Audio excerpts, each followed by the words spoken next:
All right. What's up, everybody? How you doing out there? Welcome back to the show. This is last week's fight. My name is Thinker St. James, and tonight we are going over each and every fight from UFC 330, Makhachev versus Machado, Garry, taking a look at and giving our predictions for the upcoming UFC Fight Night, Rodrigues versus Hernandez. Reverse that, Hernandez versus Rodrigues. To do all of that with me, as always, the man, myth, and legend, the Ohio player, a man so tender he will kiss, hug, and caress you like Ian Garry did to Islam Makhachev throughout their entirety of the title fight. Mr. Chase Parton, how are you, sir? I'm very, very good. Of course, it is now Monday night. Time is right. Of course, didn't mean to rhyme right there. But Saturday we had fights. Damn, that was a good rhyme if I really committed to it. But either way, now we are ready to talk about the fights from Saturday. I'm very excited. How about you, Thinker? I mean, what's up? Hanging in, brother. Yeah, no, also very excited to talk about these fights, upcoming fights on whatever card I just announced before there. And yeah, looking forward to it. Had a good amount of watching done. Did want to touch very quickly on Lux Fight League. I believe it's Lux Fight League. Watched Lux for the first time. Of course, that is where what is it, Juliet Rodriguez? Julieta Martinez. Julieta Martinez. Thank you. Yes, there were a lot of Martinez's on the card, actually. Mexican Fight League there.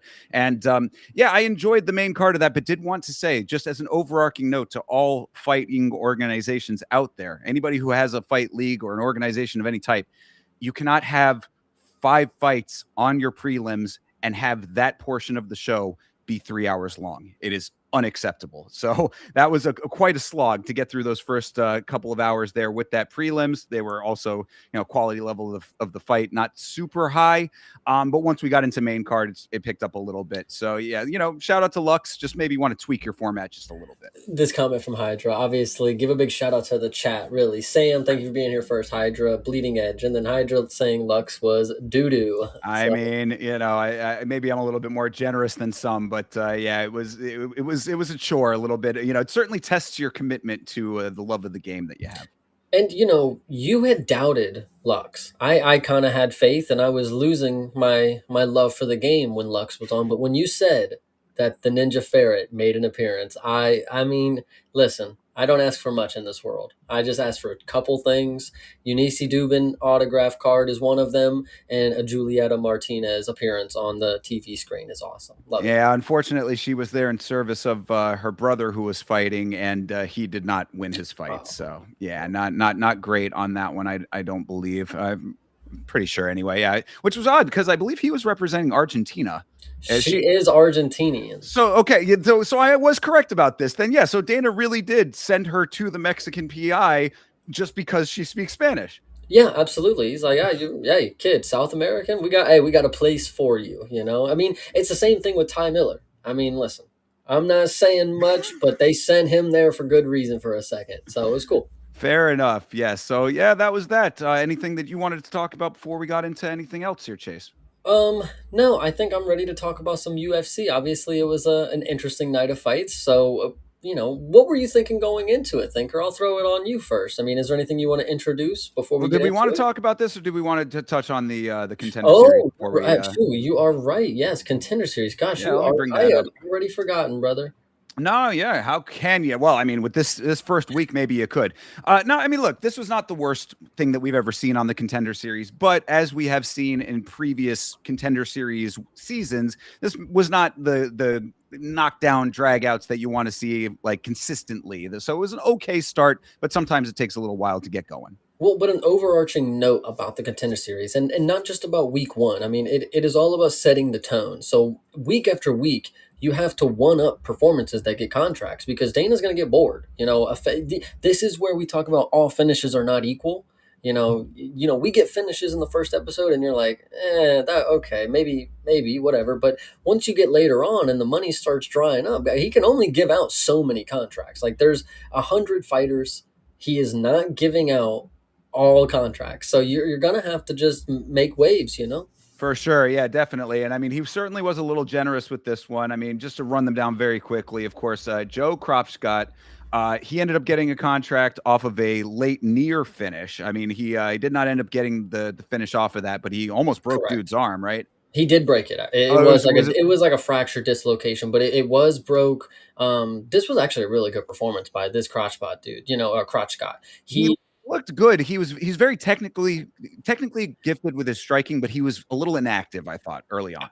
I thought he was very technical. Training with Corey Sandhagen for once probably played a really good part in this. I think he did very good. Dana even said he likes people that want to finish fights, and so he made the right move. And we'll talk about this in another fight. I think, at least personally, made the right move going for that submission, because that was really what kind of gave him, like, Dana wants finishers. He tried to go for it. Any other person was tapping to that shit. True. You just had this random dude who was okay with getting his arm broke because I think he thought he won the fight. I don't know. So Could have been. And shout out to John Kuhneman for enduring that, because it was pretty crazy that he didn't tap. interesting backstory. I think this is one of the few diabetics that we have, like, that we've seen in the UFC. Yeah, no, they did mention that. Yeah, our diabetic king, much like a Loader, our dyslexic king. Mm. We're all of representation of all of our afflictions here, I suppose. And I'm not trying to, like, bash on dude, but when we talk about, like, the promos, it's kind of a portion of it. When he was initially talking before he got into the diabetic situation kind of deal, I was like, yo, did he get his backstory off Chat GPT? Like, it literally sounds like he's reading, like, make a backstory that sounds interesting. Like, it was kind of weird. And then he got into the diabetic stuff, and I was like, oh, okay, maybe I was being fucked up. But yeah, no, but a nice win for Crop Scott here. And actually, I don't know if maybe inactive was the wrong word. I felt like he might not be very powerful in his hands. I think that was more the note, because he was consistently striking, but it just didn't feel like he was ever really going for the kill with any of these shots, which eventually you kind of want to, even if you maybe feel out round one. Throughout the course of the fight, you want to ramp up to the point that you're actually damaging with your shots. That was my only real note, I think, for him. Yeah, absolutely. Yeah, then of course Malumba did get finished. This was a little bit more, definitely a better performance than his last time on the show. Of course, he got finished earlier last time, but still came up short again, unfortunately, for the Democratic Republic of Congo. Yeah, Ananias, right? Ananias from Sure. Malumba. Malumba. Yeah, Mr. Malumba. But so that means, Tom Paliarulo here ends up The getting a names, contract. bro. God I damn. know. Well, and like this was the one that kind of bothered me, as you said. Not all finishes are created equal. He did get a finish in this fight very late, as you can see, round 3, 4 minutes and 24 seconds. Only a couple of seconds left in the fight, basically. So yeah. Anyway, I wasn't super impressed with this performance, so all things considered. It's not necessarily the finish that you need to be impressed with. It is that he didn't quit. Like, he was getting his ass handed to him for the first half of this fight kind of deal. And then Malumba, he is Malumba. He is just, he's a finish or be finished at heart. That's what it is. I want to say shout out to him for being a black belt in karate. Who in the Congo was giving that out? Because one, it didn't translate too well. But second, I this dude is like a very interesting fighter to me, because, like, one, obviously the Congo. Two, he is very talented. Like, he is good at what he can do. He's powerful, and being a black belt in karate is so random. And I'm like, man, this dude, he's gonna get it done this time, and he really can put an ass whooping on somebody. But they really are giving him some people that just do not want to go down, and I really think that's the unfortunate part. It reminds me in a way. You remember the guy that Lonnie Kavanaugh knocked out? They gave him a Yes. second run, and they just gave him a dude who was just better than him. And it's like, what can you do? Right. You do everything you can to get back, and they screw you over again. He didn't get screwed over, but the finish was just because he was done, man. He gave it all. So Sure. Yeah, and it actually draws some comparisons in my mind to someone we'll talk about on the UFC card. For the actual 330 card, we'll get to some of that, because there was a guy who basically ended up and we'll get into it, but a dude who was on Tough on the Contender Series and in the UFC came up short 3 times, unfortunately. But sometimes that's just be the way it is, man. You have to be better. I mean, like, and I like. I don't mean that to be mean. I just mean that to be like factual. Like, you have to rise above the challenges that are presented. Unfortunately, sometimes that's not something people are capable of. the last thing that I'll say on this note is, because at heart he is that guy who will go get finished or try to finish the person no matter the circumstance. If he goes and gets more wins outside the organization again, I think with him being from this region, he might be able to get a short notice call up. Like, if he goes and wins 3 right now, 13-4, short notice, 2 days, he'll go out there and die for it. Like, I like It's to that same point. This is the exact type of guy that should be ringing up MVP right now. Mm. This is the type of fighter that they need in MVP to start building up their own roster, because you put him in there against whatever they would be having as their normal roster of competition, he would shine. Yeah, no, absolutely. He'd look like a fucking god out there. But yeah, Yeah. shout out to Tom. Like I said, he was getting his ass whooped. Yeah, and I mean, we'll see him in the organization now and see if he, stacks up there. But yeah, like I said, I'm a little slightly not skeptical because he does have heart, but I'm just, it was like, does this really deserve the contract? Same with the first fight, but like again, both of those fights, the last one and this one, I understand why the contracts were awarded. Do I agree with it? That's where it's a little dicey. It's also, again, this is just a general note for the first episode of the season. Everybody's tuning in to see what this is. Part of the show is getting contracts. Like, he's gonna have to give out a few, like, to make people understand, like, oh, okay, they get contracts, and they talk about it a little bit. Like, so you can't just be like, yeah, sucks to suck, all of you, like, then nobody would understand. Nobody's coming back for the second episode if nobody makes their way to the show, kind of deal. So, well, fair enough. But then, if you needed to know exactly why you're watching the show, you could be pointing right here to, of course, the big signing of the episode, Bilal Hassan. Even though this guy is an interesting guy, this Bilal Hassan, for a couple of reasons. Now, of course, first and foremost, he's fighting a dude from India. And we've talked about India before. As much as we want our Indian kings out here getting their wins, we do recognize India is still a developing market when it comes to MMA. So already Bilal Hassan coming in with a slight advantage in that regard, if you count it as such, which I personally do. But then you got Bilal Hassan, the person. And this guy, he's a bit of a character. You know what? I've been saying this. He gives me Michael Chandler vibes. what? In like the not, he maybe not as motivational, but like in that sort of like a little bit of the fakeness that Michael Chandler has. That was what I was getting at. Fake? Yeah, like fake may be a little bit strong, but like the persona is like, did you not hear him in the interview after he got the contract, where he's like, it's every man's mission to go out there and show what they have and prove their mettle. I mean, like, it felt like this dude was like on a soapbox, like out here, like really as the poster child for the aspirations of the planet. He's very performative, I think, is what you're maybe getting at. Yes. Sure, maybe that's the better way to say it. And well, okay, he's an interesting person just because he actually does have personality. Again, when you look at the Joe Kuhneman, I was like, dude, is this guy reading his shit off of a fucking script? Like, what's going on? But when you hear this guy and he's like, and to one growing up as a Michael Jackson fan, who I relate to this. I can see why this is a thing. I gave it up. But that's just part of growing up. He obviously is going to stick with this forever, and I think it is just an interesting thing because it's like, can you get copyrighted for this? He's doing the moonwalk on TV, guys. Michael Jackson owns this, does he not? Like, I don't know. It's funny. He's an interesting dude. Yeah, the estate's coming for him.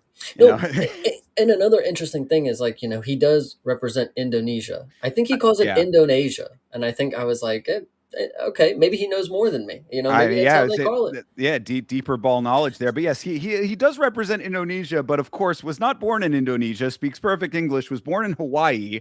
This is an American, goddammit. Yeah, no, I think this is just another layer to his story, because people are going to think he's Indonesian, and they're going to treat him a certain way. Like, obviously we look at the Indian guy and he treated him a certain way. I mean, speaking of the fight, I mean, he just got punched one time and it wasn't anything crazy going on. Yeah. One of those, easy. And moonwalked on him, by the way. First moonwalk in the UFC cage. But the people are going to treat him like an Indonesian when he's actually thick-skulled, like a Hawaiian guy. So I think that's going to be to his advantage. A flyweight with power, it's more common now, but we'll see how it goes. This is a young guy who is a flyweight fighter. Some of the flyweights that we see that have power, they could clearly be bantamweights kind of deal, and they're cutting just more weight, some of the wrestlers too. But I think Bilal Hassan, I think he looks like he is enjoying what he does. Depends on how his career goes. He could have a long future here and then eventually move up because he looks like he needs to start eating some more, and it's coming from one to tell one. So true. Yeah. Well, and look, I am happy that he does represent Indonesia, and there were a lot of Indonesians riding with him. So regardless of what I said before, I mean, it is nice to have the representation there. So congratulations to our Indonesian friends who are happy about that. Yeah, and shout out West Indian in the chat, by the way. Oh, hell yeah. Shut up, Wes, always, man. Yeah. Appreciate you, brother. Oh, Uh, and Edge. Thank you. Appreciate you. yeah, And ten absolutely. seven. Gosh, everybody's showing out right now. Gang's all here. Appreciate you guys. Thanks for being here. Hmm. Of course, that brings us to the low point of the card, which was, of course, this fight with Fabrizio and Abe. And the thing that sucks here is that this Abe Al-Sangir, he's from Lebanon originally. He has a classic American backstory. Single mother, came over to the United States, raised a family. It's like he really had to struggle to get by. He's got all of these elements that are like, man, you want to root for this guy, and then the fight just does not stack up in the slightest. It was just such a not great fight here. Yeah, Yeah, not enjoyable. and shout out Johnny the God, absolutely. Hey, And to this last point, Hydra. Okay, great point. He probably was born there, but it probably is not genetically based. So if he doesn't have a thick skull like a Hawaiian guy, fine. But this fight itself, you didn't need a thick skull to go into this. Neither of these dudes were coming in to kill each I other. think my skull got a little thicker watching it. Dude, oh my God, the amount of air between mine and my brain got smaller. That's just crazy. So this fight was boring, of course. Like, the fact that Dana had some words to say. This is when I was in the chat with people, they obviously did not agree with in the Discord. They did not agree with the call. Dana did not agree with it, but I do find it really funny that out of all the stinker performances to talk about, he's like, this one right here, man, I got to just lay it into this guy, man. Like, fuck. 0 for 15 on takedowns is pretty funny to look at, to be fair. But, Jeez. I, when we talk about this is the first performance, and then there's a performance on the mic after. You get a couple different moments and instances with the promos, and then after the fight, and then after the contract stuff. I think this dude had the right idea. I think he had the right idea because he tried to play right into Dana's. He tried to play right into his hand, like, yeah, look, my parents were immigrants. I was born here. I grew up, and I was in the military. I'm the American dream. And I was sitting here thinking, I'm like, man, Dana might just eat it up and give him one opportunity. Like, all right, I'll give you a shot, or I'll give you a fight later on. Something Right. like that. Sure. Dana don't give a shit no more, man. He don't play. And it's funny because just weeks ago, like maybe a month ago, whatever, we had Dana talking about it's about the story, man. I like the story. And then this dude tells the American dream story, and Dana Yeah, doesn't well, go for it. not only did he not go for the American Dream story, he literally said, "I did not think you won that fight." Which, Yeah. to be fair, I kind of agree as well. I mean, it was a close fight, not a great fight, of course, but still close either way. And yeah, people think that Escaraga got robbed on that one a little bit. Again, it was close, so it's not like a complete robbery. But either way, it was funny to be like, yeah, your backstory is great and everything, dude, but I didn't think you won, so get the fuck out of here. Okay, and this is where I got to bring up this issue. It was not an issue, of course, but it was an interesting thing for the first season or the first episode of Tough. In the first fight, you had Joe Kuhneman, who for some reason is from Nebraska, but he wanted to look like a Dagestani. I don't know why he did that. And then we get into this fight here, and we have a Mexican fighter who also wanted to look like a Dagestani fighter for this. It was very weird. Did they want to put a certain image out, like, I'm going to wrestle, brother, and then I'm just going to strike the entire time? It was weird, right? They think that shaving the mustache and keeping the beard is the aura move. I mean, it's this you gain more power from this. I thought this was one of the more interesting vibes for the first episode. I was like, "What? So is everybody Dagestani now? Like, is this the meta? You just look like it and then go out there and strike. You got to be unassuming. But when you look assuming, then you just do whatever the fuck you want." So I'm telling you, man, the same way that the mullet was in style in like the 80s, went out of style and came back, the Dagestani beard might just be the next big trend. It could be that we're on the opening part of the wave here. chat, please let us know if the Dagestani Yeah, facial hairstyle. who among you in the chat is going to be shaving the mustache and keeping the beard? Let us know. Who among the chat can grow a full beard? Let's start there, Yeah, just because really. I can't. So Yeah, same. But either way, that takes us, of course, to the final fight of this thing, which Anthony Went got himself a nice knockout here. Praise the Lord, left, right, and center. Yet another very, very religious individual on the show. Talk about performative. Yeah, God damn. yeah. I mean, he was kind of going into like preacher mode for a second there, and kept that going all the way through his interviews and everything else. This dude, first off, you said got himself a nice knockout.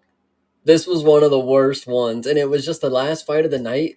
So like everybody, all the hype, the hopes were high, and then when the finish actually happened, You didn't know what was going on. Just like at the end of last episode of Tough, where we had the, all right, it's over. No, I didn't say that. I never said it was over. I said timeout. Oh, We had that. yeah, there was some weirdness with this one, wasn't there? So Anthony Went just walks through Matt Adams. Matt Adams falls to the mat, and Herb kind of steps between them, kind of deal, and then steps back.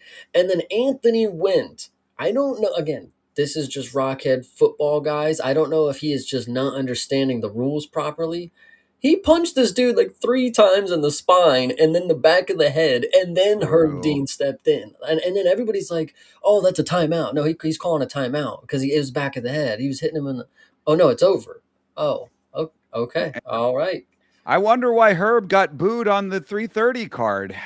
Yeah, no. So you're right. Yeah, I totally forgot about that aspect of it, but you are correct. Yeah, and then if you go back and watch the replay, which they did show, direct impact right on the spine. That was really bad. Like if it was legal, I feel like I'd probably have a different opinion. But we gotta call a spade, bro. That you cannot do tailbone, spines, back of the nape of the neck, bro, back of the head. Like, come on, let's keep it classy. But he did his whole spiel, and like the chat is saying here, Johnny the God, he's going to be fighting this weekend, so we'll obviously get to make our prediction here in a few about him. Yeah, Isn't how that about that? Isn't that crazy? He gets his shot immediately after, and like I always say, it's just legal. If it's not going to get called, not only is it just legal, it's not going to get called. You win the fight, you win a contract off of fighting like that. So how about it? Just again, no rules, guys. Go out there and do whatever you want. Let the chips fall as they may. we will talk about it later, but chat, let me know if he's going to pull the Sursakayev and 4 days notice going to get himself a win. What do you think? Kind of crazy to think about. But that being said, yeah. So I mean, I don't know. Any final thoughts on the Contender Series Week 1? It was underwhelming, I would say, but I think that's just, well, what I would say to the overarching vibes of this. Obviously, they play off of each other. Like I said at the beginning, this one wasn't that good of a week, so people are gonna they're gonna think shit's sweet next week. They're gonna also put up stinker performances. They're like, what, that guy got one and he did nothing. And it's like, all right, play that fucking game, man. They're gonna do, what we talked about with Joe Koch got.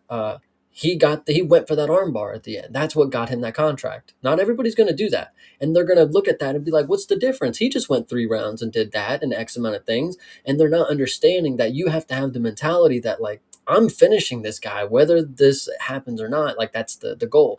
And so this next week, tomorrow, you're going to see people who are going to put up similar performances and not get contracts. And they're going to look stupid in the cuck chair at the end while everybody else gets a contract, watching them walk by. And that's just how the game goes. It's going to take a couple weeks for people to, like I said, week 3 they'll see, like, oh shit, we cannot play the game with them. I got to come in here and put my life on the line, and that's where we're going to get the mix. And so what you're saying is basically, if you are a mid-level fighter and you're going to be on the Contender Series, you really want to be on week 1. Yeah, absolutely. Yes, exactly. This is where you're going to shine for sure. True. Yeah. Well, fair enough. Then hopefully these coming weeks will be the deciders of that. And to that point, if you are going to be a flashy, creative finisher, the last week, I mean, you got to make a big moment. You want to be the last thing that people remember from the Contender Series. So you better hope that you can stall out to be later, or if you're going to be right in the middle, you better just come to play, man. That's what I got to say to every one of these guys, and just stay awesome. Contender Series is great. Yeah, and that's also the new meta was awesome. Oh, yeah. Well, yeah, we talked about that already. Yeah, the new Meta Apex looking amazing. Plus, tickets so cheap to the Contender Series. If I lived in Las Vegas, I would be there every one of these weeks for sure. Absolutely. But yeah, and then just my last note is, to your point about the dynamics there with, the seasons and how they progress. For week 1, this is also why Bilal Hassan is going to come into the organization with a good amount of steam, on a card that wasn't all that great, not a crazy amount of activity from some of these fights.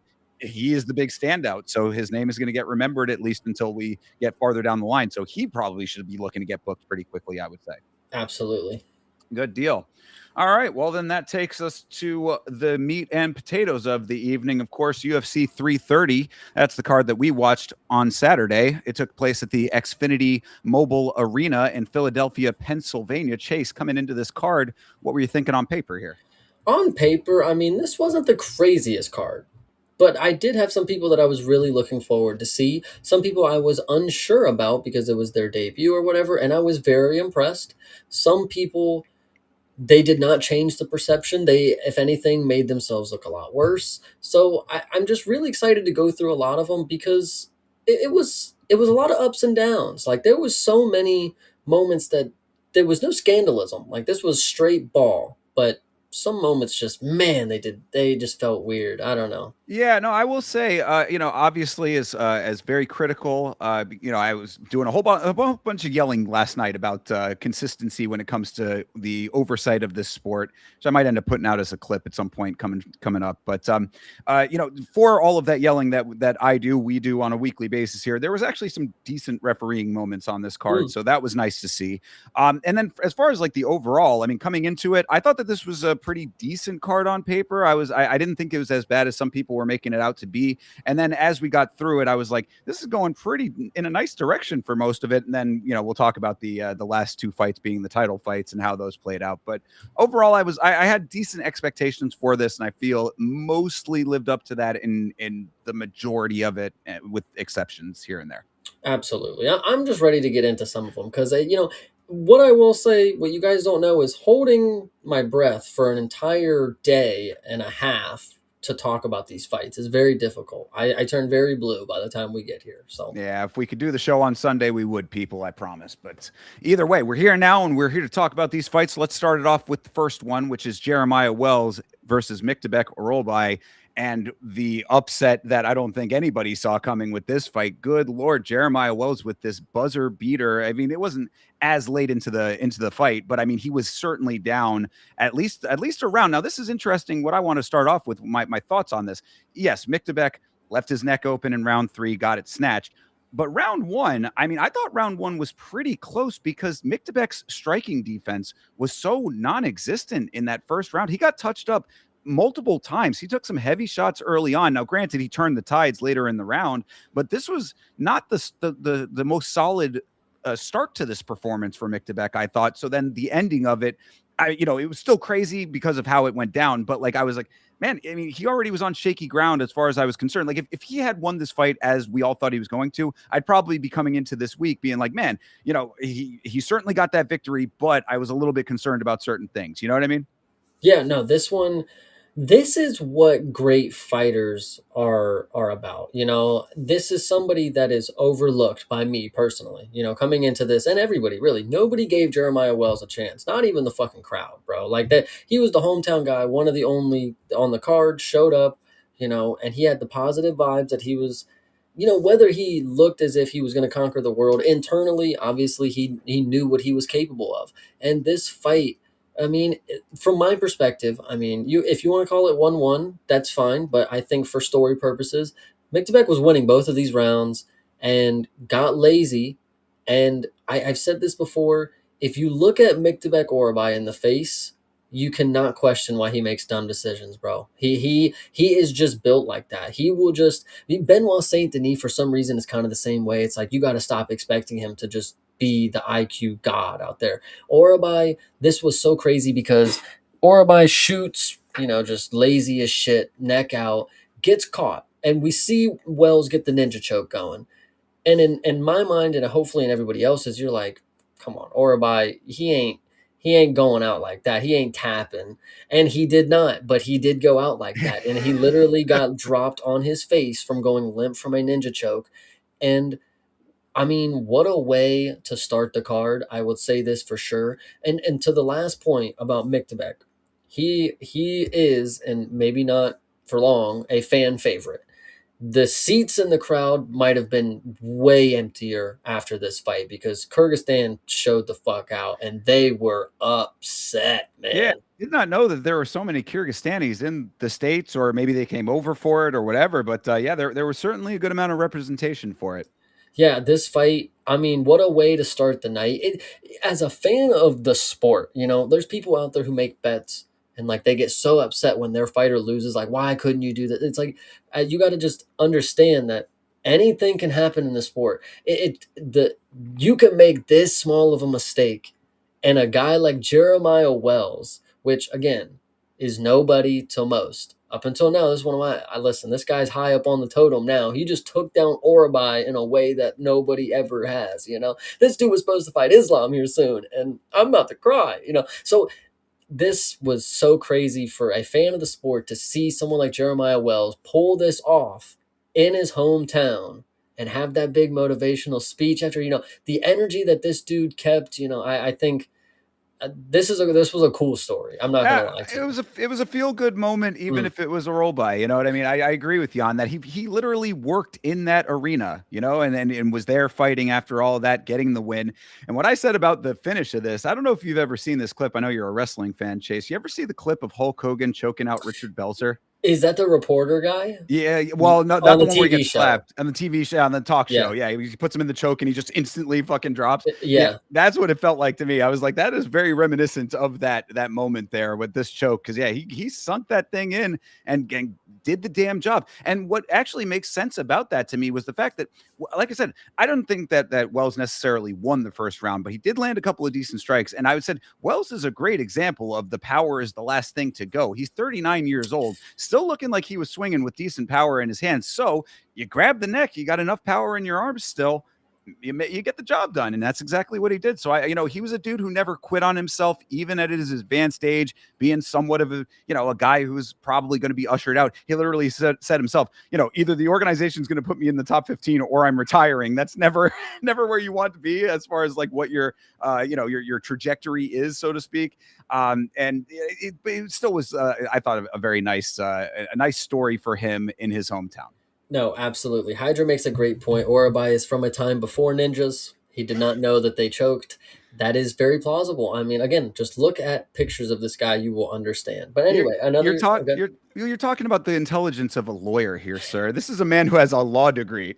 Yeah, Kyrgyzstani lawyers, man. They don't know what ninjas are. I don't know what to tell you. But anyway, so Toby makes a great point. If you guys did not know, I do have a framed canvas of Orabai. He is no longer in the shot. I did have to put him away after this one. I could I was not gonna I I could was not gonna sit here ask. and look at him for the rest of this, man. Yeah, I was gonna ask you, are you gonna keep it or not? I mean, I guess he's being put away until he starts winning again. Dude, he's got to pull off a big one, bro. Like that is some fucking bull. This was so crazy of a finish, man. Just shout out Jeremiah Wells. There ain't really nothing else to say, Yeah, man. I think that you got to shout out Jeremiah Wells on this one, even as a fan of Mick Tebek, which we all are. So Yeah, good deal, absolutely.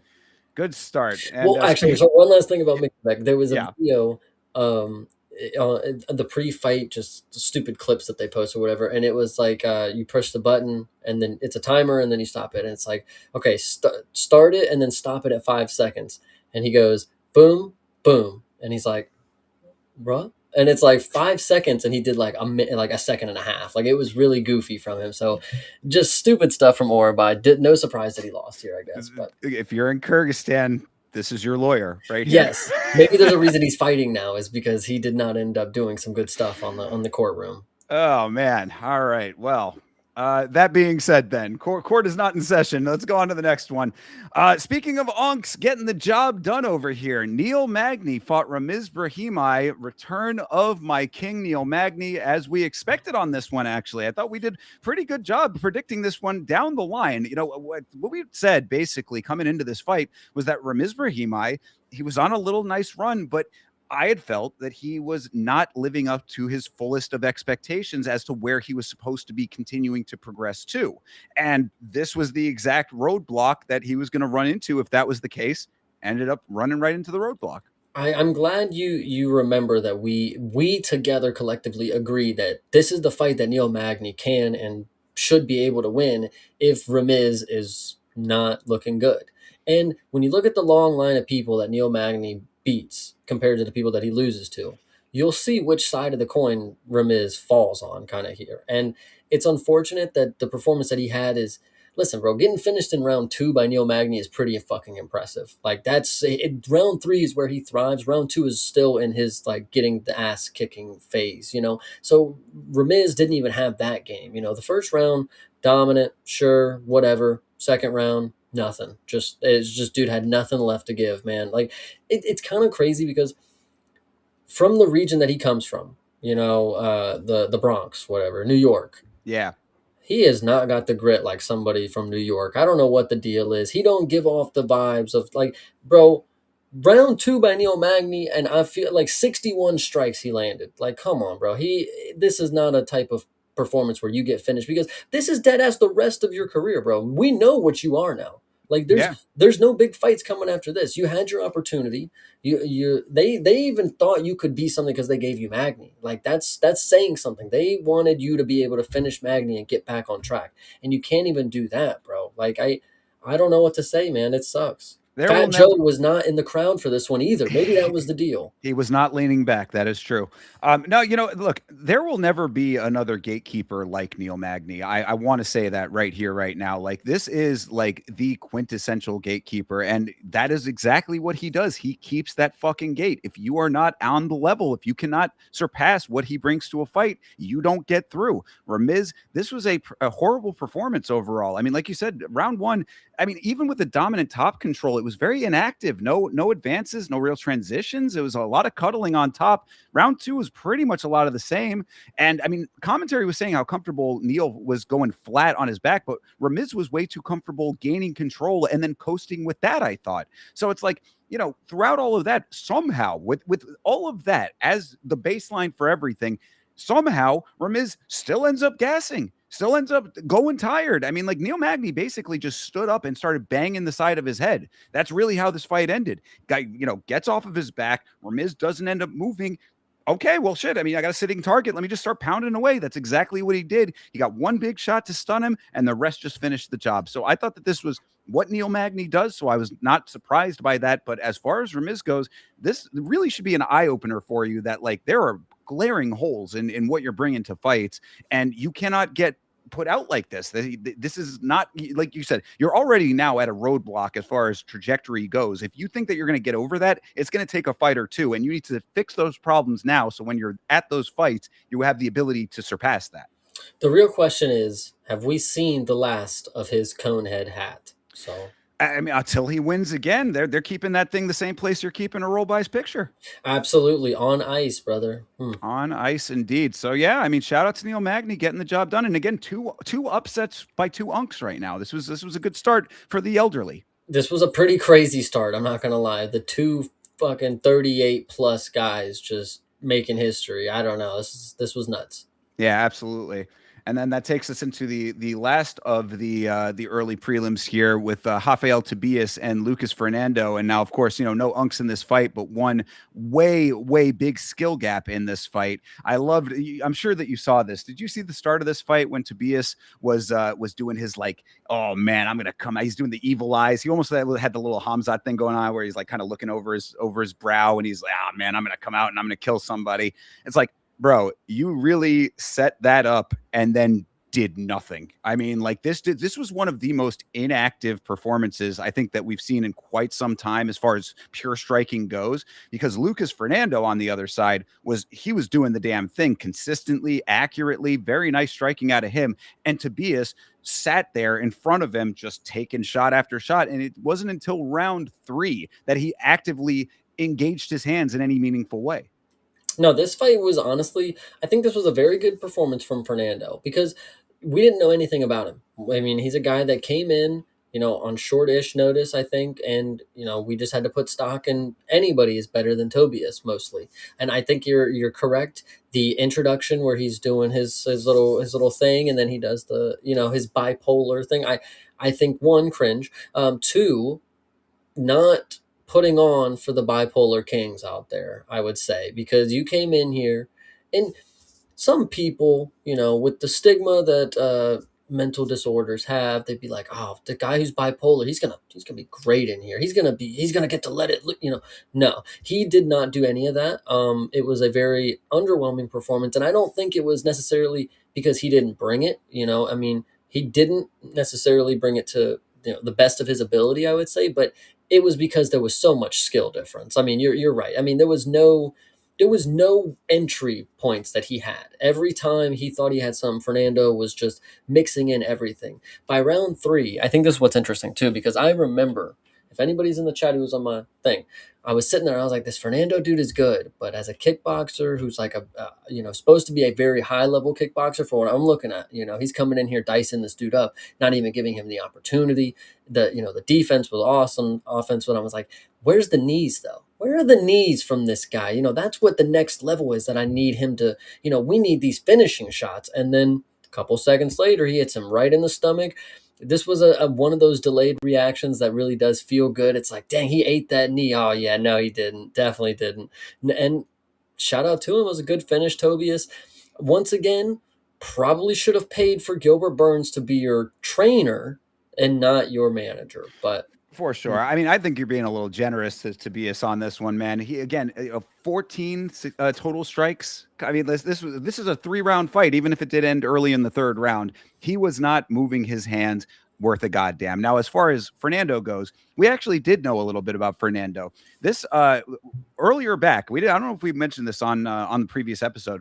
Fernando was on the Contender Series. You know who he fought and lost yeah, to? He Mr. lost. Beast. Yeah, no, wasn't it? It was he was or no, Cesar Almeida. Is that correct? Let's double check here. Dang, it was a while ago. It was a It while ago. was Cesar Almeida. Yes, Yeah, Cesar so I mean, Almeida. now Cesar Almeida, high level kickboxer. Maybe that was the loss that he needed because after that he goes on this long win streak over there at LFA. He's taken out competition. He becomes the champion over there.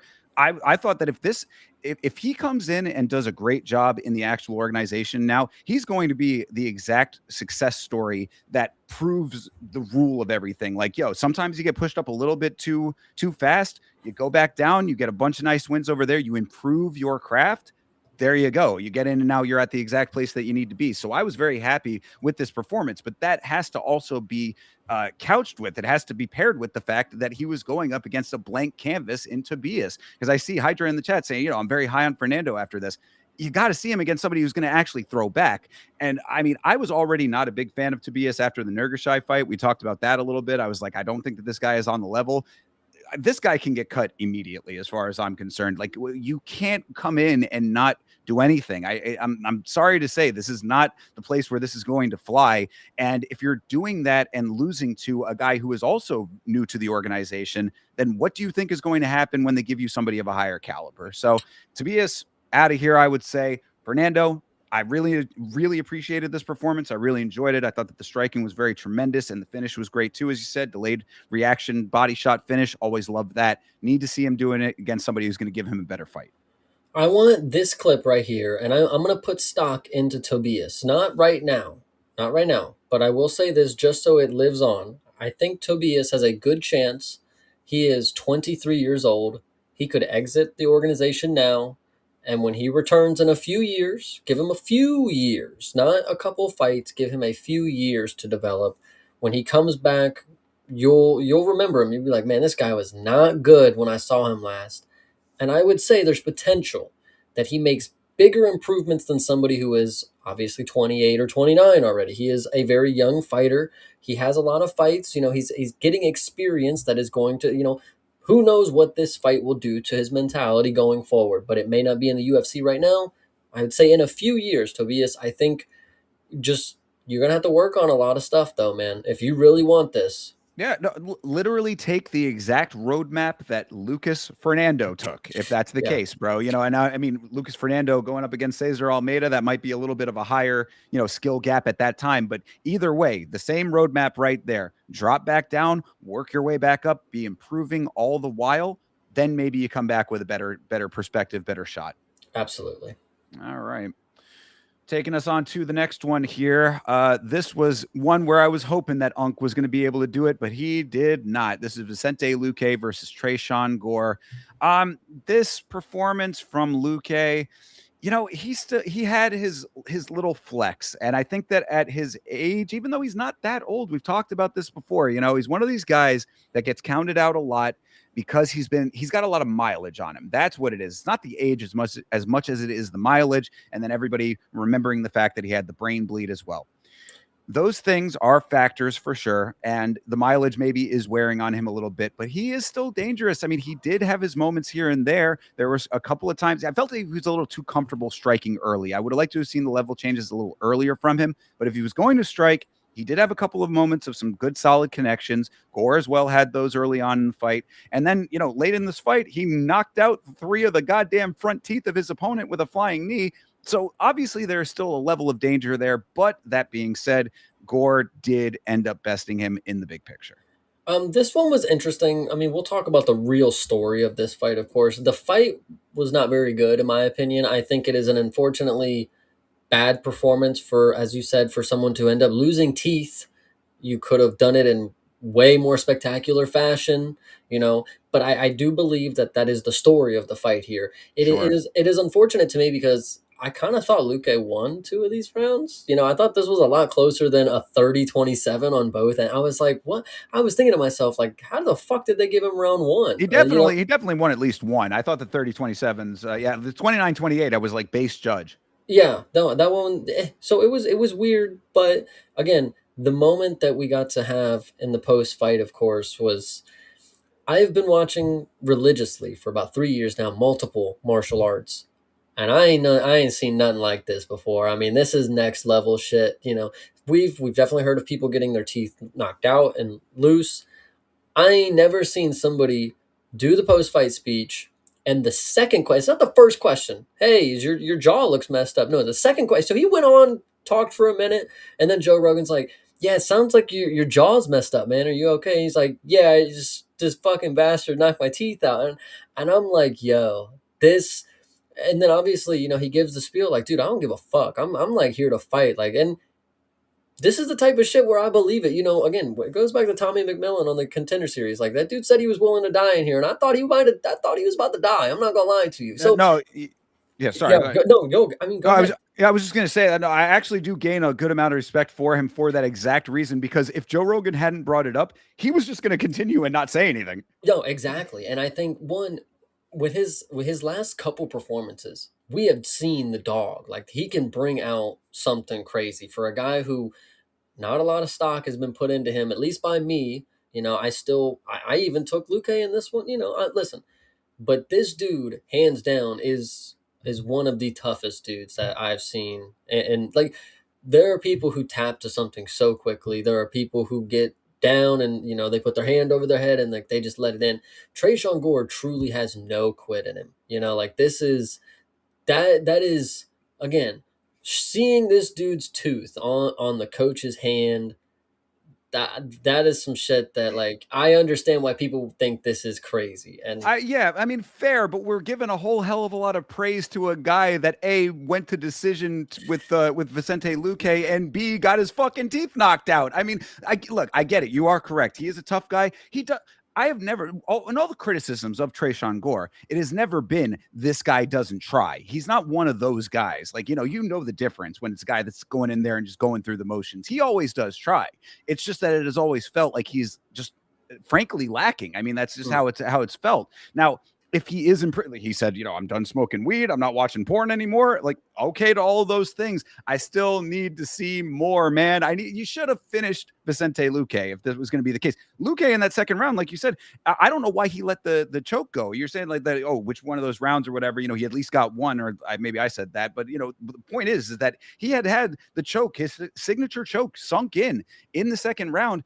He decided to let it go. I was like, I don't know why he didn't just try to get the adjustment in a tighter space to keep it going. But like, if it hadn't been for that, this could have been completely different. So my point is that yeah, Trayshawn Gore definitely tough, but where's the meat here? that's what I started out the conversation with, and I still stick to that. Is for all the fights that you could have lost your teeth in, I would have hoped you wanted it to be a war.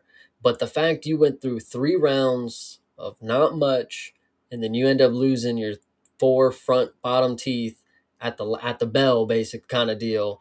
I feel for Trayshawn Gore because that is an unfortunate circumstance. Thankfully, he's no longer smoking because you're gonna have some open sores in your mouth for a while, brother. You know, and it screws up his trajectory. You know, Yeah. with something like this happening, obviously, I'm not saying like, oh, you shouldn't have got kneed in the face. You know, it's just something that can happen in the sport. He's getting good momentum, and now he's sidelined for a fucking year. I don't know, bro. I mean, dude, Eh, you're saying Robert maybe. I mean, Whitaker was fucked up. This eh, dude got his teeth fully. bro, Yeah. they put in some false ones. He's got the little semi permanents in there. It He'll be might all right. need He'll be all like right. surgery, bro. I don't know. Like, that's scary to me. So I Could really be. feel for Gore, and this is again one of the reasons why I'm not personally partaking in any of this is because I would not be okay with that. I'm not gonna just walk out and be like, man, I did that great performance, because now you have to wait until you get your mouth fixed. It's not just the fight ends and it's like in 20 minutes everything's cured. It's like now he has to sit there with a mouth that hurts for months. For months, brother. I don't know. That shit it does not look fun. Let me Yeah, say that. fair enough, fair enough. I just think that this, this was not necessarily a close fight. I mean, like there were, it was noticeable that Gore was up at least a couple of times, in this fight to make it that. I mean, again, I don't think 30-27 really tracks, but at least 29-28, I'm okay with. That needs to change against an opponent of this caliber. Like if you really are about it, but Tresean Gore is a tough guy, so we're getting a little bit of that special treatment there. I'm sure he'll be back fighting plenty more in the future. Absolutely. All right. Well, that takes us to the next fight here, which of course is Dante Johnson versus Eric McConaughey. And, if there was any question in the last fight with Dante Johnson, they were saying, oh, he came in a little bit, injured. There was a couple of behind the scenes things that may have been factoring in on that fight. Certainly looked well improved in this one. I mean, the movement was all there. I think they had said that it was a foot injury last time that might have been hampering some of that. All gas, no brakes Johnson over here. He's fun. He's reckless though. And this time it worked out for him. This one, I mean, he definitely proved me wrong. I'm not necessarily going to say I'm the biggest Eric McConaughey fan, but take a pick when you don't necessarily believe in somebody fully. I think is always good, because when you're proven wrong, you'll remember that, of course. So I'm going to remember Dante Johnson beating Eric McConaughey, upsetting him, of course. But like you said, it's wild, it's reckless. I there's not really much to even say. I mean, he just clocked him. I mean, it was just as easy as he decided I'm going to punch him in the face, and that's exactly what he did. I think the most interesting thing going forward, and I think this is where, you know, his career is something that he's going to have to navigate. This dude's talking about going down to 170. Brother, you just cut down from heavyweight. Or did if you wanted to go to 70, you could. Why didn't you do that in one fell swoop kind of deal? Don't start racking up wins here and go here and try to come back here. Like, if you go to 70 and lose, then what? You come back to 85 and start winning again. It's like he's talking about 3 belts, brother. That's what I was going to say. I mean, this guy, bro, you're talking about 3 division champion. You just beat Eric McConaughey. Let's pump the brakes just a little bit on that.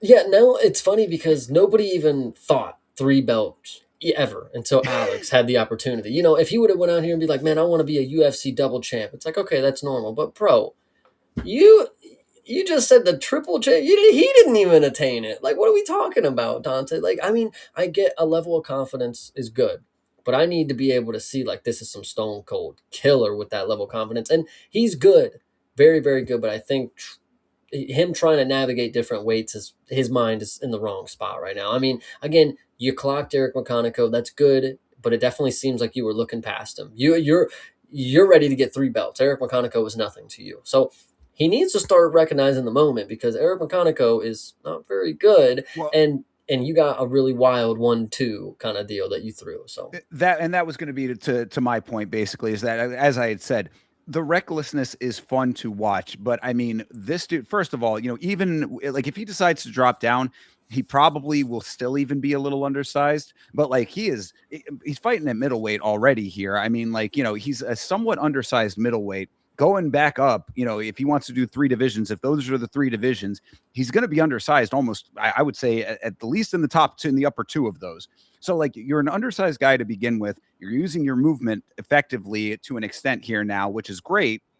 But when you're throwing with the recklessness that you do, which again, very fun to watch. I mean, it's, bull in a china shop, this guy, which is, it's fan friendly, the fight style, but you are leaving yourself open for counters all day long with the way that he crashes into his opponents. So I'm like, I respect it, because you are going balls to the wall and it's fun for us. But like, I think that you got to be conscious of like that being something that can be a double-edged sword, and I think that there's going to be instances that might end up biting him in the ass when he's going all gas no brakes like he does.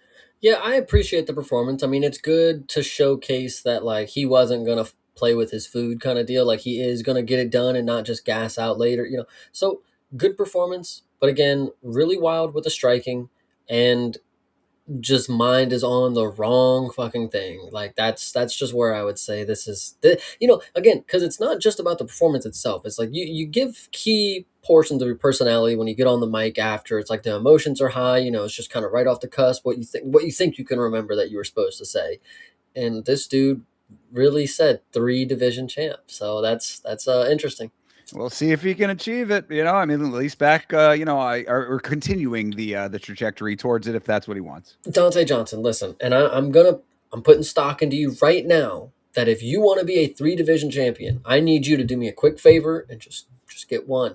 If you get one, I'll believe in it a little more. But as of right now, I'm gonna say that is off the table. So we'll just leave it at that. Yeah, one belt at a time, right? I guess that makes sense. Yes, Yeah, absolutely. fair enough. Fair I enough. think Jordan Sparks made a song about that one time. All right. Well, there you have it. Moving on to the next one here. This is Charles Johnson versus Eduardo Chapolin. Of course, this is the aforementioned Chapolin who I talked about when we were doing the review of the Contender Series. This is the man who was on Tough. He was on the Contender Series, now in the UFC, losing in all three places. How about that? Yeah, this was interesting because we all know Charles Johnson in a way is like your Neil Magny. I mean, he is not necessarily he is your gatekeeper, of course, but he is at a I would say a higher level in terms of the division because Charles Johnson can sincerely upset some really good fucking people. And Neil Magny's to the point where the really good people go through him and he'll upset the people that are not really great. Chapolin, I mean, this dude had a really good performance, I would say. It looked good. He dropped him. It looked like the performance that Charles Johnson, there are times where he starts getting rocked and you can see it on his face. He's very expressive that it's like, I just got to go through the motions and we just got to get this one done. Movement, listen to my coach, but I'm getting hit hard and it's rocking me all over the place. So Charles Johnson does a really good job of, trying to stay composed, but sometimes I feel like he does get a little overwhelmed. In this moment, the first two rounds were not looking great for him. He was still there, he was fine, but then he gets dropped, and the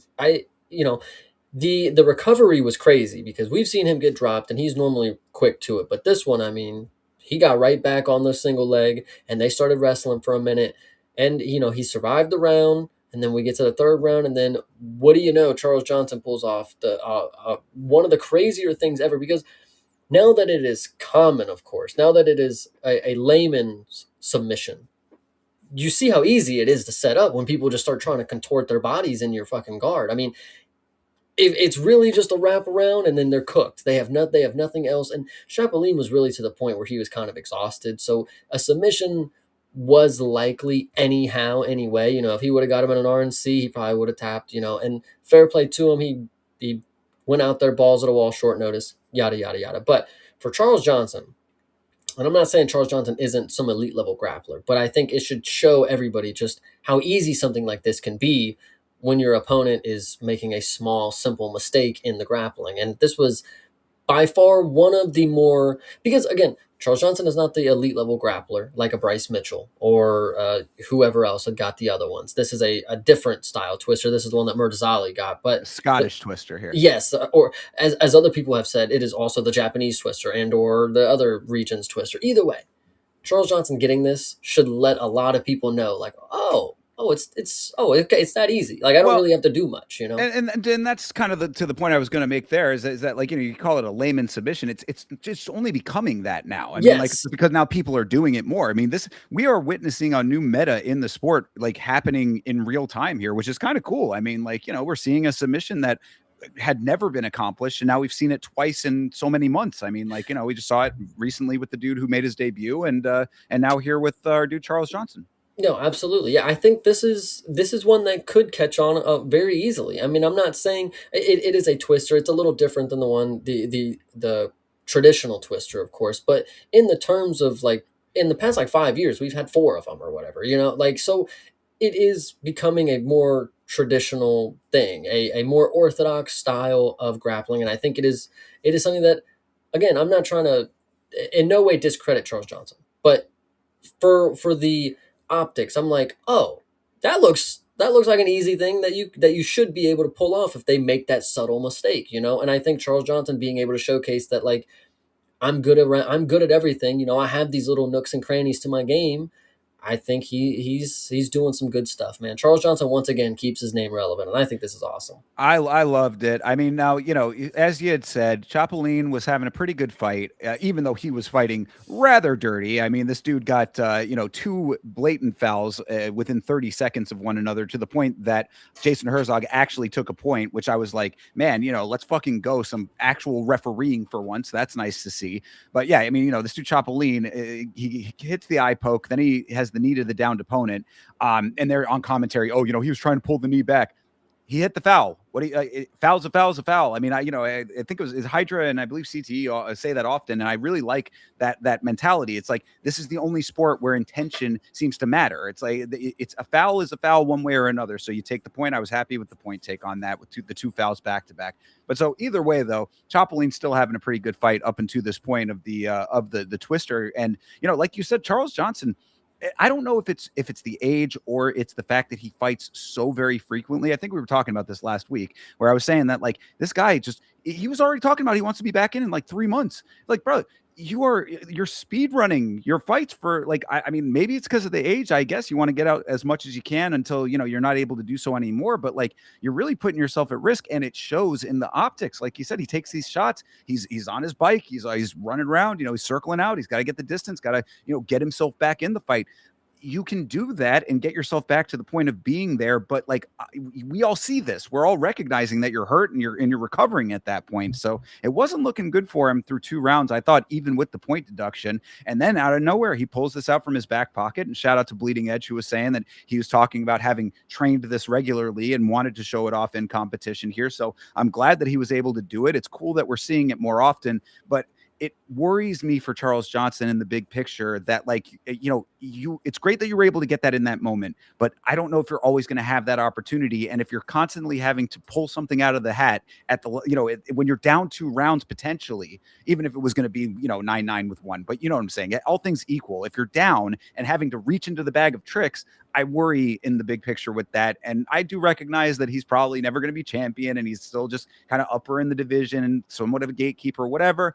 I'm a fan of Charles Johnson. I want him to do well. And I think that there are just some things that he does as far as his navigation that are slightly concerning in the big picture here. Yeah, and I think 10-7 makes a great point here. Sub of the candidate on the giving and receiving end. Because if you remember, it was not too long ago that this dude was just in a Soliev stretch. So that isn't that crazy. I mean, he really turned the tables. And in another one that we'll talk about in a little while, that was almost attempted, and we've been seeing more of those lately as well. So again, we're seeing a new submission meta going on right now, which is pretty cool. I mean, it's really nice to see that for a sport that is 2 people and just whatever their bodies are capable of, it's cool to see that there's still an evolution going on. I love that part of it. Absolutely. Shout out Charles Johnson. Sincerely. Absolutely. Yeah, absolutely. Really, really cool here. And I mean, as far as Chapolin goes, I'm not a huge fan of this guy. Like, I don't know if there's just something about him that I don't like. I feel the same way about him as I do about Tobias.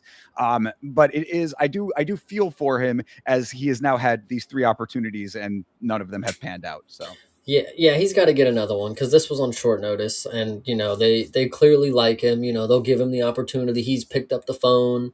They'll give him another one. Fair enough. He's going to get that Popic treatment.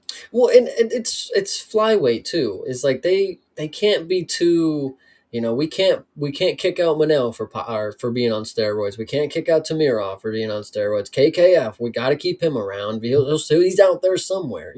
We have to have a lot of these people on retainer. So I think Chapolin is in a good predicament to have an opportunity called up for him. Fair enough. Well, we'll see if he can pull it off next time then, perhaps. Speaking of pulling it off next time. Well, I mean, that's the story of this fight. So this is Chidi Njokuani versus Joel Alvarez. What we said last week, or at least I know I said it last week, is I said that, I know that both of us and the entire world that's been paying attention has already known that Joel Alvarez at this weight is not performing anywhere near as well as he was at 55. So we were like, look, we need to see something out of this guy. I think those were my exact words. I was like, I need to see something out of you in this fight, Joel Alvarez. What did I see? Fucking nothing. I saw nothing out of Joel Alvarez. I saw Chidi and Njokuani using some nice Muay Thai. I saw Mannequin Alvarez. No, this one, great performance by Chidi, but obviously the real talk is about Yoel Alvarez. This guy is, I think what it was is that when he was down in division, his power was translating a lot differently. Because in this fight, I mean, Chidi, at the end of the day, Muay Thai is amazing and he's very technical. That's the thing that he made Yoel Alvarez, like he made me realize that like, oh, there's like no technique there, bro. Like he just throws punches and he just hopes that he lands a jab and then he can just set up some wild combination. Like at 55, it might have worked and people kind of respected it. But Chidi and Njokuani is a dude that he is no spring chicken. He's been defeated before. You know, we've seen stuff happen.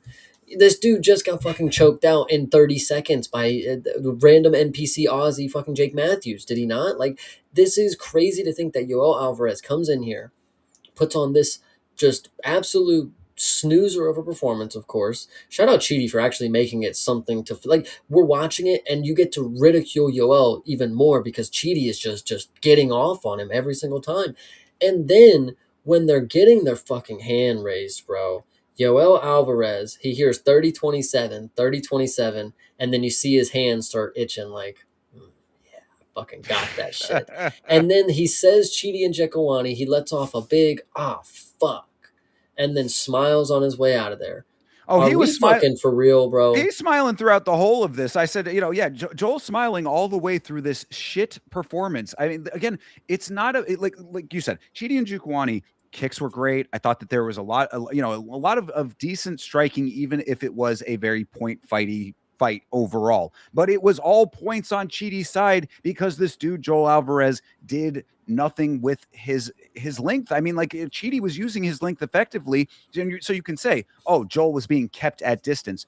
Joel's tall too. He's got long legs too. They're not that dissimilar in their body types. So, like, if one guy is having a tremendous amount of success with the range striking, and you are a guy who is a comparable body type, where is your version of that? Like you said, it doesn't seem like there's a technique there that lends itself to that style of fighting. And he was able to be a weight bully, is what it just seems like when he was at the lower weight. That's all that I'm getting out of this at this point. I cannot tell you what is more frustrating. And again, I don't gamble on these fights because it will get the best of me for reasons like this. If you are having a good time doing nothing and you are smiling and you're hugging and having high five moments, bro, I'm like about to stop caring about you. Like, why are you doing that? Like, I kind of understand that this was like a short-ish notice for Yoel Alvarez, but none of the things that should have been the reason that he lost were because of a short notice issue. It's like, bro, you know who Chidi and Njokuani is. Like, you have plenty of tape. You were already in camp for something else, probably. Like, you're still training, you're still active. It's not like you came in here fat. Like, He you just asked for this fight. thank you. Oh my goodness, you make a great point. Yeah, you're out here. Like, this was supposed to be. You asked for this fight with the idea. Hopefully, I mean, at least in your own mind, I would think, and what we were the impression we were getting, that you were going to show something in this fight specifically. I want this fight. Put me in, coach. Yeah, For what? this one was so bad, bro. And we had talked about it. This is a great fight for Yoel because it's not too high level where it feels undeserving. Where it's like, man, they're really giving him another chance against someone who we don't think he deserves it. No, he took a fight against somebody who was mid level, maybe even lower than that. I'm sorry to say, Chidi, but for the division, we've seen straight killers lately. This was a fight that Yoel Alvarez was supposed to prove that he is one of them at this division, and what he proved was it was it was under what anyone could have expected. Like, this is the performance that makes nobody care about you. Like, this is Yoel Alvarez. Who cares when you fight next? I'm not gonna lie to you. Yeah, I So mean, it really, the what it's come down to for me at this point is cut the weight or get cut from the org. I mean, like, I'm not saying that he's at that point of actually getting cut yet, but like, it feels that way as far as like the interest level. Like, bro, you're not doing it at this weight. It's just a blatant fact at this point. I mean, especially in a fight like this that you were supposed to show out in. I mean, like, this was supposed to be the thing that advanced you. Now you have regressed with this in a very blatant way. You only have a couple of options at this point, I would say. I don't know what it is, and I'm gonna make a connection here that I don't even think is really there. But if I'm gonna just spitball ideas, Joel Alvarez, for the longest time, we were saying that the organization was holding him hostage at 55. But I think in the background they kind of knew, like, brother, you're gonna need, it's gonna be better for you, you know. And so by the time that he gets what he wants and he's at welterweight, we're seeing a less disciplined version, I would say. From what we're seeing now, there's no evolution to the game. There's no locked in version of Yoel Alvarez. This is a guy who said, "Now I don't really want to cut as much weight anymore, and I don't really want to, I guess, take it as serious anymore." Like he really just went through the motions of this fight, you know, which is something that he's been doing recently. But at a time, this is a guy who is a premier level finisher. So the fact that this is where we're at now, it's not looking great, and I don't think he's going to get any favors from the organization for fighting like that. So No, I agree entirely. So shout out to Cheaty. I mean, fine win here. We got to see some good Muay Thai on display. I thought, good kicks were going off from his side. But yeah, Joel, it's a whole new world for you now, brother. It really is, and everybody is catching on. yeah. All right, let's move on What's to up, the. Didgery Dave Oh yes, of course. Shout out to Didgery Dave, and always, brother. Lachlan? And Lachlan. Yeah, locked in, Lachlan. Yes. Anyway, all right, moving on to the next fight here. Edson Barbosa in his retirement fight against Esteban Ribovics. I mean, this was about what we were kind of expecting from this fight. Ribovics showed out as he was supposed to do, so you can't really fault him for that. It really did show that it probably is exactly the right time for Barbosa to retire. And really, I mean, you can go over the X's and O's, but it was just a lot of Ribovics movement. He's fast, he's powerful, his strikes were on point. Good, his movement is always very impressive, and fast hands, fast feet is the way that I described Esteban Ribovics here, and it was especially noticeable against Edson, who is on the other side of that. Edson, at the end of the day, I figured he was going to be a tank. I mean, he did his best as he could, taking the damage until the ref had to just, it was to a point where the commentators, the fans, we all were like, yeah, he's just got to get up out of there, man. He seemed like the last one to get it. He apparently a little bit of a conversation with Herb Dean, and when he was getting stopped or whatever. But I think everybody felt very comfortable with the stoppage. Yeah, I think everybody even felt like this was kind of piss poor matchmaking. Like you really gave him somebody that was going to whoop his ass, like on it, and like that's the way you want to be challenged. You want to overcome obstacles, but I think Edson Barbosa it takes the sport very seriously. Let me start it with that. And so when you see his walkout, it was already, the vibes were not great because he saw his kids and the emotions hit him. And so he was crying on the way to the cage, and it's like Yeah. that's never a good sign. The emotions were obviously getting the best of him. So going into the fight and knowing that his kids are about to witness this, of course, and like how is that going to make him feel? Maybe he expected better. Maybe this is how he wanted this. I'm a real warrior. You're going to see that dad's strong. Whatever you want to say. But I think it was an unfortunate matchmaking because Ribovics is good. Obviously, the power is not necessarily there because he probably could have got this done in one round if it was. But the volume is great. The technicality is great. He's got a weird physiology to his body. He's got really short arms, so like I don't know, he covers up really well his torso. I think he's just like really compact, but I don't know. He's not necessarily short. It's just interesting build. But and the post fight stuff. There's really nothing much else to say. I mean, he really just got the best of him. Edson has definitely had worse ass whoopings, but like you said, we all felt that it was time for it to finish. And his post fight speech, that was a little good. His little retirement speech was cool. Ribovics, this is the fight that he always wanted, and I feel like he made a good point. Like, I did my duty. I don't know if he actually said this on the post fight or maybe I saw this on a clip after, but I did my duty as a fighter. I gave him all that I could in his retirement fight, and I feel good about that. It's like that was the best performance that I could have had against him. So it's Yeah, and cool. I absolutely, and that's why Esteban Ribovics did exactly what he was supposed to do in this fight, and there's no fault at all to him on that one. Yeah, no, I mean it was emotional as a fan of Edson Barbosa. I mean, watched this man for many years. He'd been in the UFC for a very long time. They gave some of his stats at the end here: 18 UFC wins, 5 headline appearances, 13-time bonus winner. So I mean, this is a guy who was very tenured. Absolutely a Hall of Famer, I would say, coming up at some point in the future. You saw the emotion coming into the fight. You saw the emotion on the other side of the fight. This is a tried and true fighter who really gave his everything to this sport. And I thought it was, like you had said, the matchmaking was unfortunate in this regard. They probably could have given him like a dude who did really, really well in the Contender Series. That could have been a fine way to go out as well. But we just Miller. do I Just say that? Jim What? Miller, Yeah, yeah, you could have done that too, I guess. Vet versus vet, perhaps, but Bobby that Green, that like that ain't how it works, brother. We just saw Darren Elkins go up against Yadier Del Valle. You know how this goes. yeah. So, but yeah, it was unfortunate for that. What I wanted to say too, I thought it was a little unfortunate for Esteban, really, because Esteban is coming off of a high-profile loss to Mateusz Gamrot and a win over a guy who's going out. I don't know, like, does this really put him on track as like, okay, this is now the catalyst. The only thing I said to that is that maybe, this is now one more win if you build up a win streak. So, 2 wins now is 3 wins kind of thing. That's good, but like it doesn't really show us more for Esteban Ribovic. So I think it's kind of bad matchmaking on both sides. But aside from that, again, this sort of went as it was supposed to. And for a send-off, just shout out to Edson Barbosa and everything he's accomplished in his career. Oh no, absolutely. Yeah, this one straight ass whooping, for Yeah. Ribovics. I appreciated it. Oh, and I did want to touch on this as well, because I know that this is something that came up. It's coming up in the chat right now, and it's something that came up on the watch along. Edson Barbosa specifically did not want a video package. Just He was probably gonna cry that entire time if he saw that stuff. Yeah, no, I'm glad that John Anik said that, because had he, I caught, he said it very quickly at the beginning of the fight, so I think a lot of people missed it, and including myself at the time. I caught it on the rewatch, but yeah, so I think it's important, because I know that a lot of people felt like this guy did not get a video package, like that's outrageous, but he specifically did not want one, so just keep that in mind.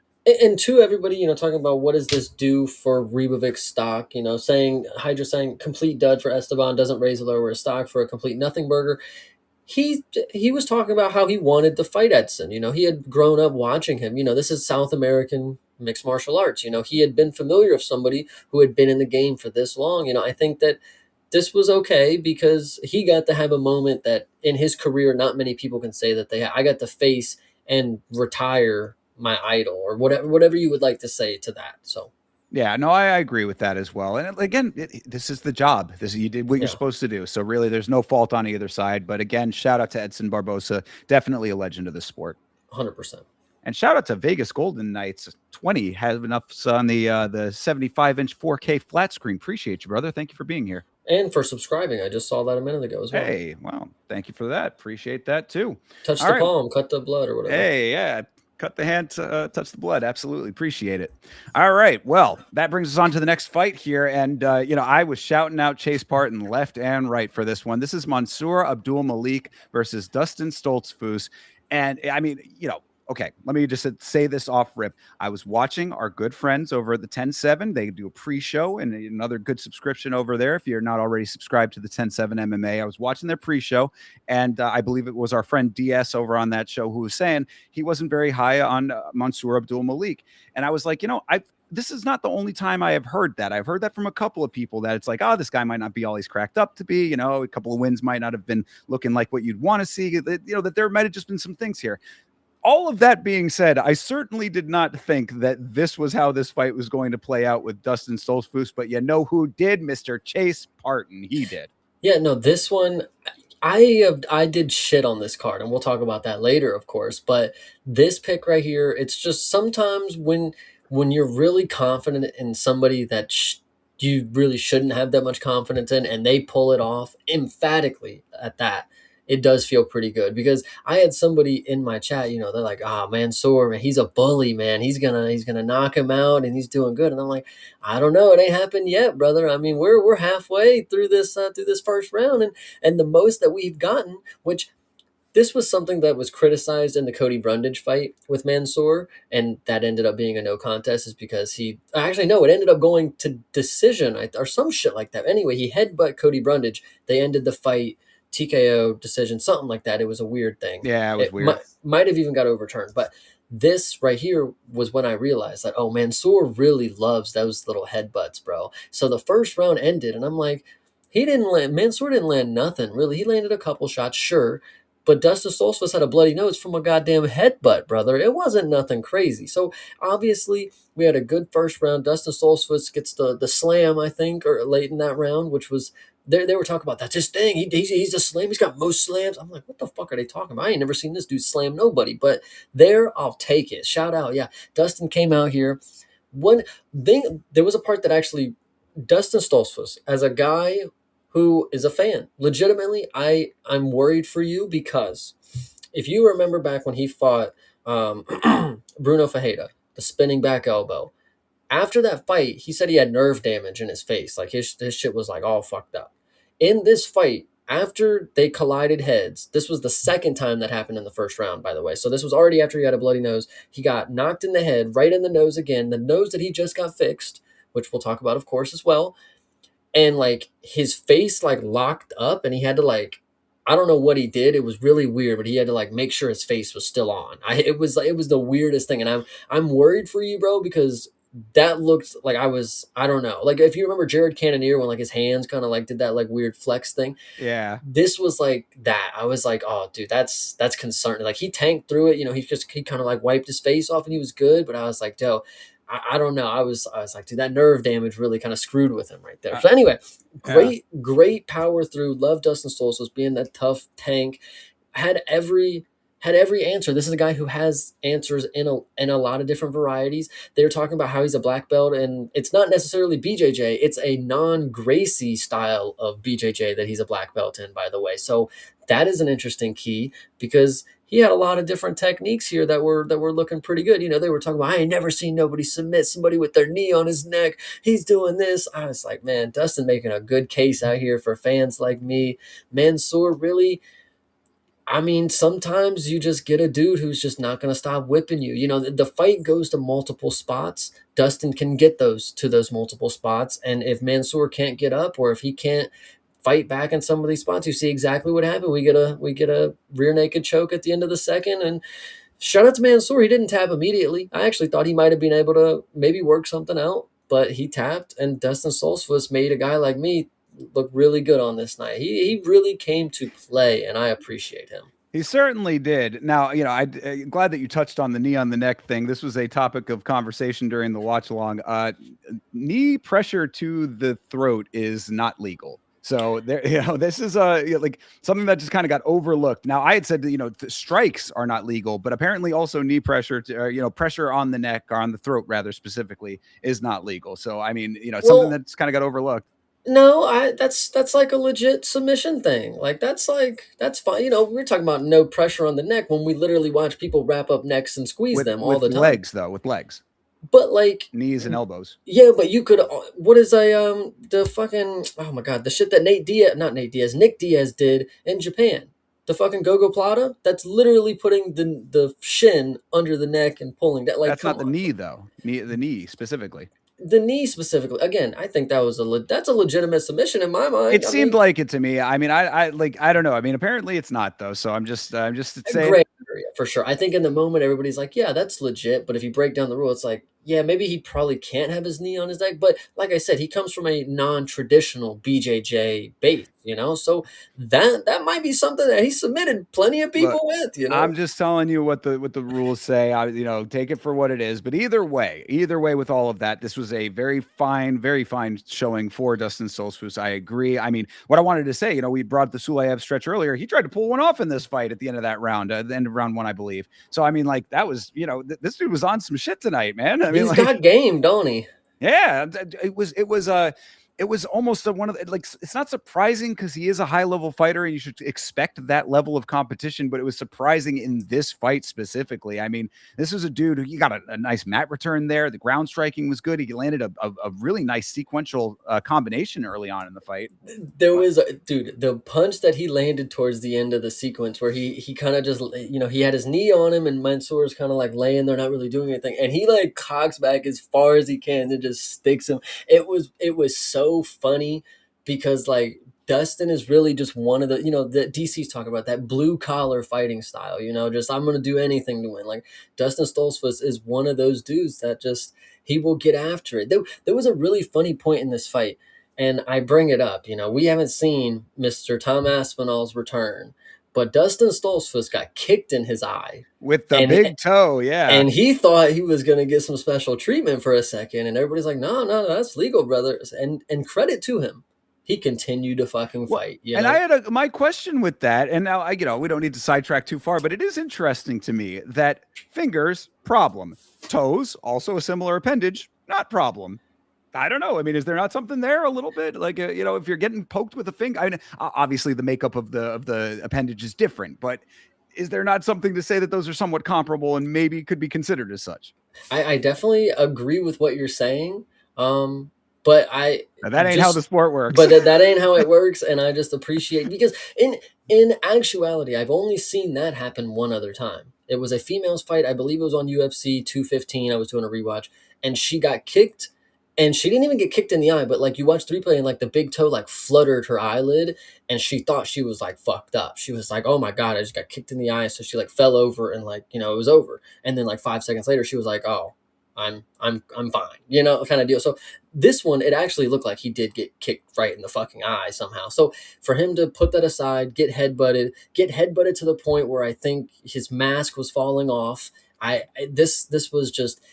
This was a performance that a guy like me can rant and rave over. So I appreciate him. For sure. And really, I think that one of the things there that seemed to be pretty apparent, especially when this thing ended up getting finished, is that Mansoor, like, there were some times where he was like really putting some decent shots out there. Like, I mean, there was a couple he had top position at one point. He's raining down shots. Somehow Stoltzfus just tanks all of that as well. So, I mean, like, this is a guy who obviously really tough. And I think Mansoor just basically tired himself out towards the end of this, end of when it would be finished, This fight, what I don't think this is a new thing. Obviously, I'm going to say something that's very simple to say, but when I look at Mansoor and when I look at this loss, taking your first loss, it's not just like, oh, I lost, but like the mentality that you carry afterwards. I feel like Mansoor accepted that I could come back from a loss, So in this fight, it didn't look like he, with the Yusri Belgari fight, he dogged it out a little more than I think he did here.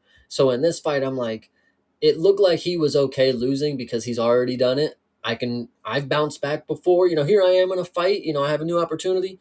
If I lose now, I'll get to try again, kind of deal. That's just what it felt like. Obviously, losing 2 in a row is crazy, but like that first loss, I really think he's at terms with, I could lose and I'll get another opportunity, which is not going to happen for him for a while, and it doesn't happen for everybody.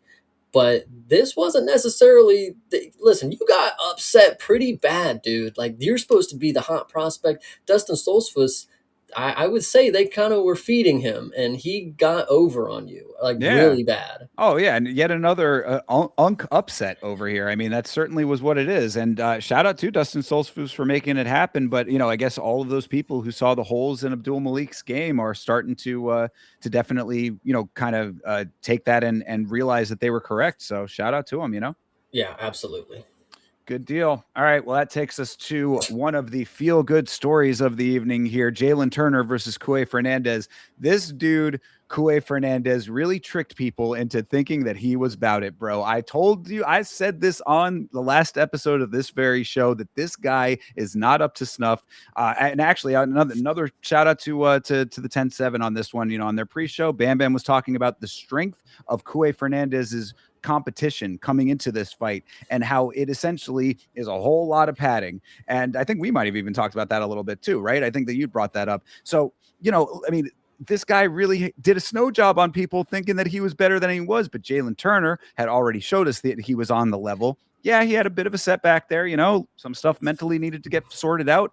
Came back, had his big win over Edson Barbosa in his last fight, on the right track still with this very big knockout, very quick knockout as well.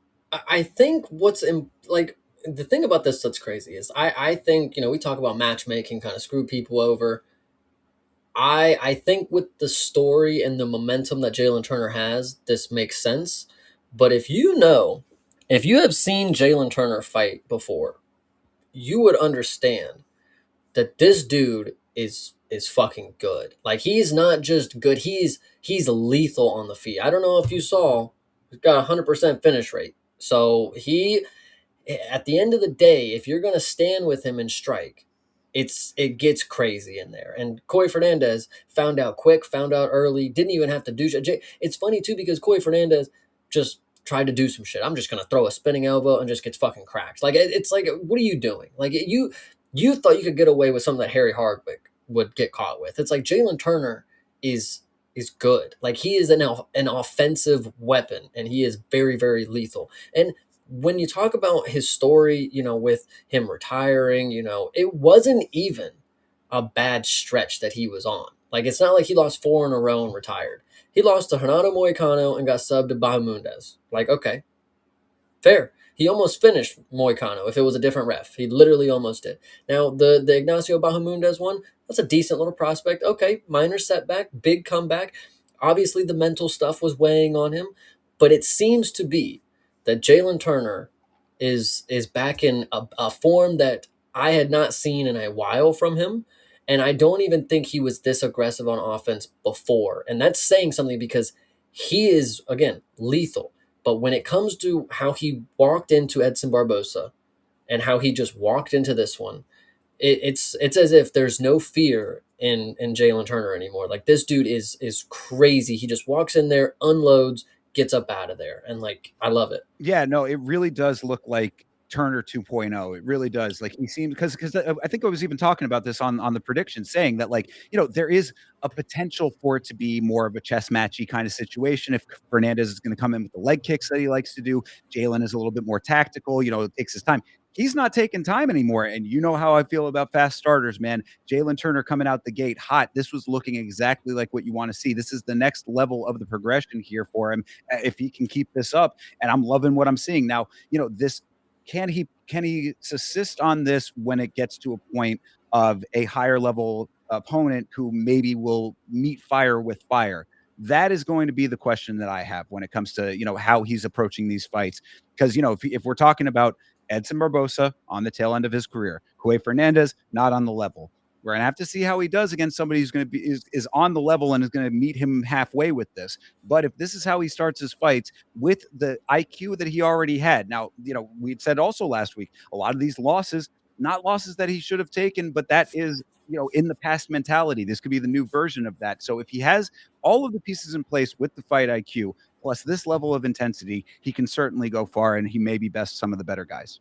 Well, and I think this is what's key. I'm not going to say Jalen Turner, he does have the skills. He does have all the skills. I think implementing them is definitely a different story when, I think truly though the confidence that if he walks into all of the opponents right now in the top 15 with this level of determination to finish the fight this early, I don't know who's not going to back up. And I think that's what's key. I mean, Jalen Turner, he's going to walk people down, and if these hands can continue flying, I mean, he's got great kicks too, and he does have a submission game. I don't know if you knew, he's got a submission win over Uros Medic. So who else does that? Mixbek Warabai, don't talk about him anymore. But Jalen Turner, on the other hand, I really think that he's going to do something really good on this return. And I'm not trying to put so much stock into it because, again, you're right. Fernandez, the skill, whatever, Edson Barbosa, tail end.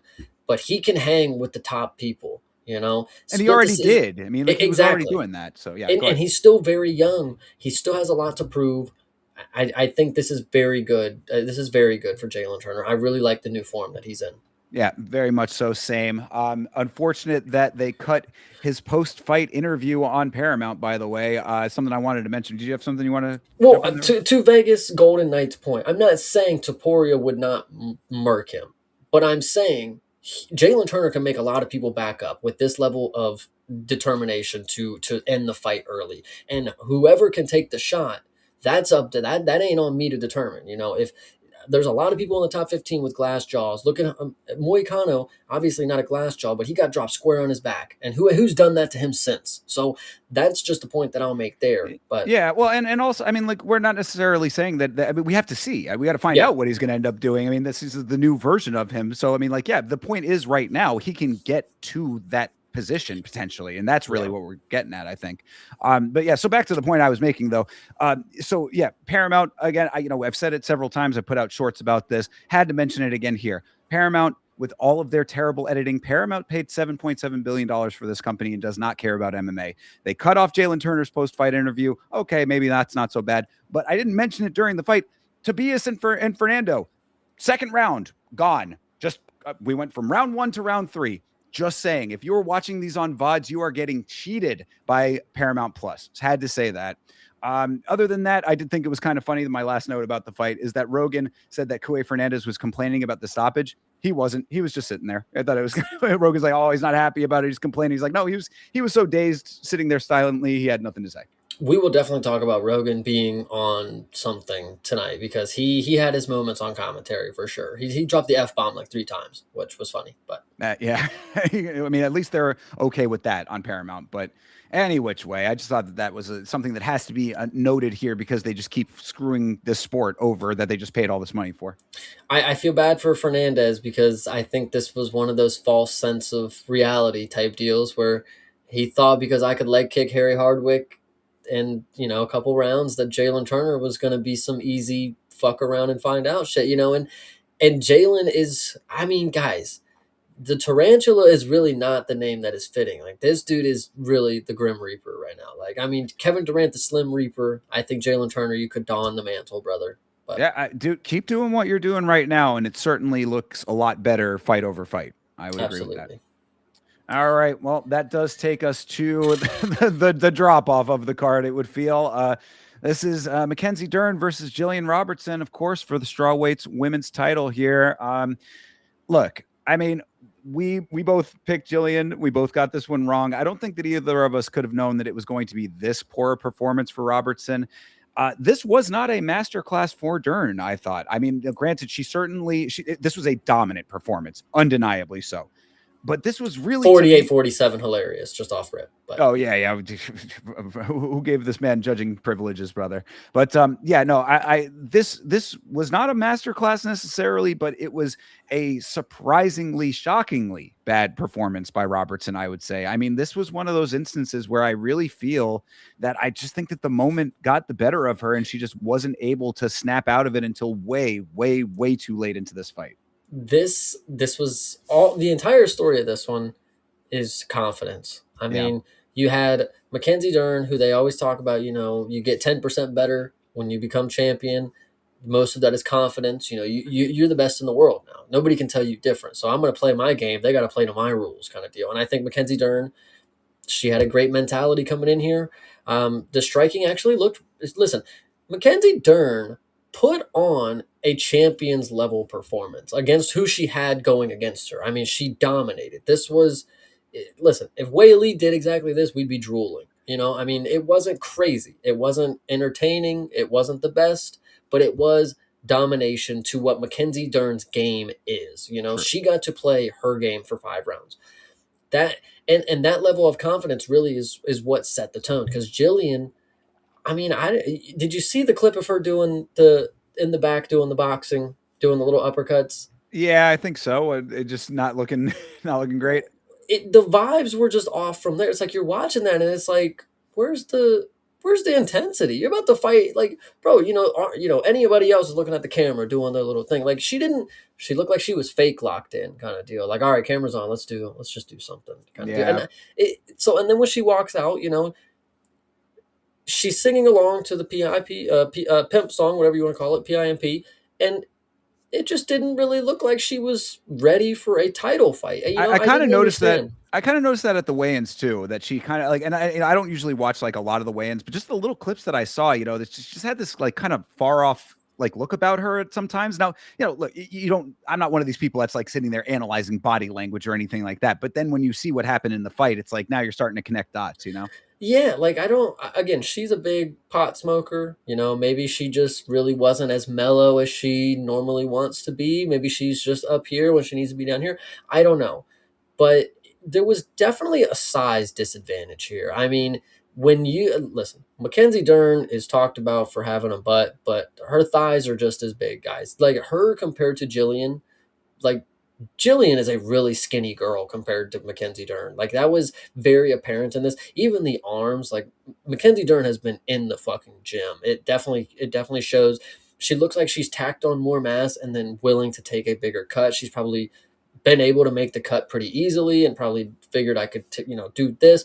Jillian, I think this is, I don't know if you saw the tweet going around of her last five opponents or whatever with a Yeah. combined record of 0-19. I saw it the day of the fight, and it really was like, ooh, that really is now giving me pause. And again, I talked about with Fernandez, I talked about it with Devalle. I think a false sense of skill set. Like she did believe she was the best in the world at a time, and maybe there was a realization when the fight came that like the reality kind of caught up to her. Like maybe I'm not the one to do this right now. Like it was unfortunate because I thought the games complemented each other, and I thought Jillian could have had opportunities to win, and Mackenzie Dern even left openings for like.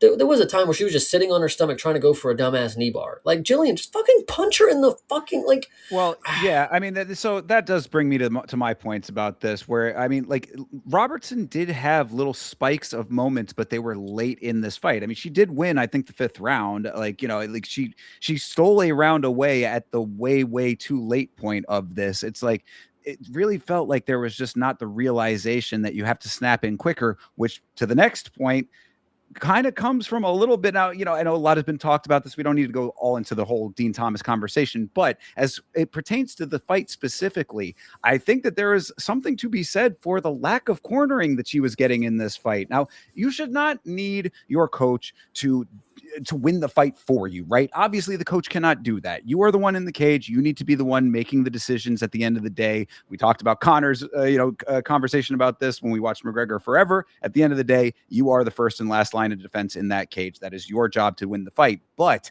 there is certainly something to be said for Dean Thomas basically between round 1 and 2 was already like, I'm not having any of this. He literally said in between round 1 and 2, you need to wake the fuck up. He was like really on at that level already. And I'm like, now when we see all the stuff in the conversation thereafter, it starts to become a little bit more of something that you can draw off of.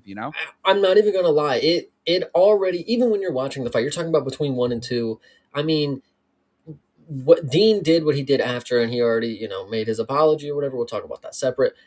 There was already weird stuff going on with the cornering. I mean, after Yeah. I think I might have been round 1 and 2, or might have been 2 and 3. He's like, "What's wrong with your legs?" Like obviously, like they're not working, and like she just didn't like care. Like she's like, just He's like shut up. Like browbeating her. I mean, like, now look, sometimes fighters need that, and I can understand that if you have that pre-established relationship, but it certainly did not feel that way when you're seeing how he's approaching her and how she's responding, which was very not at all. It looked like she was, it's like when you're hitting somebody who's not fighting back kind of thing.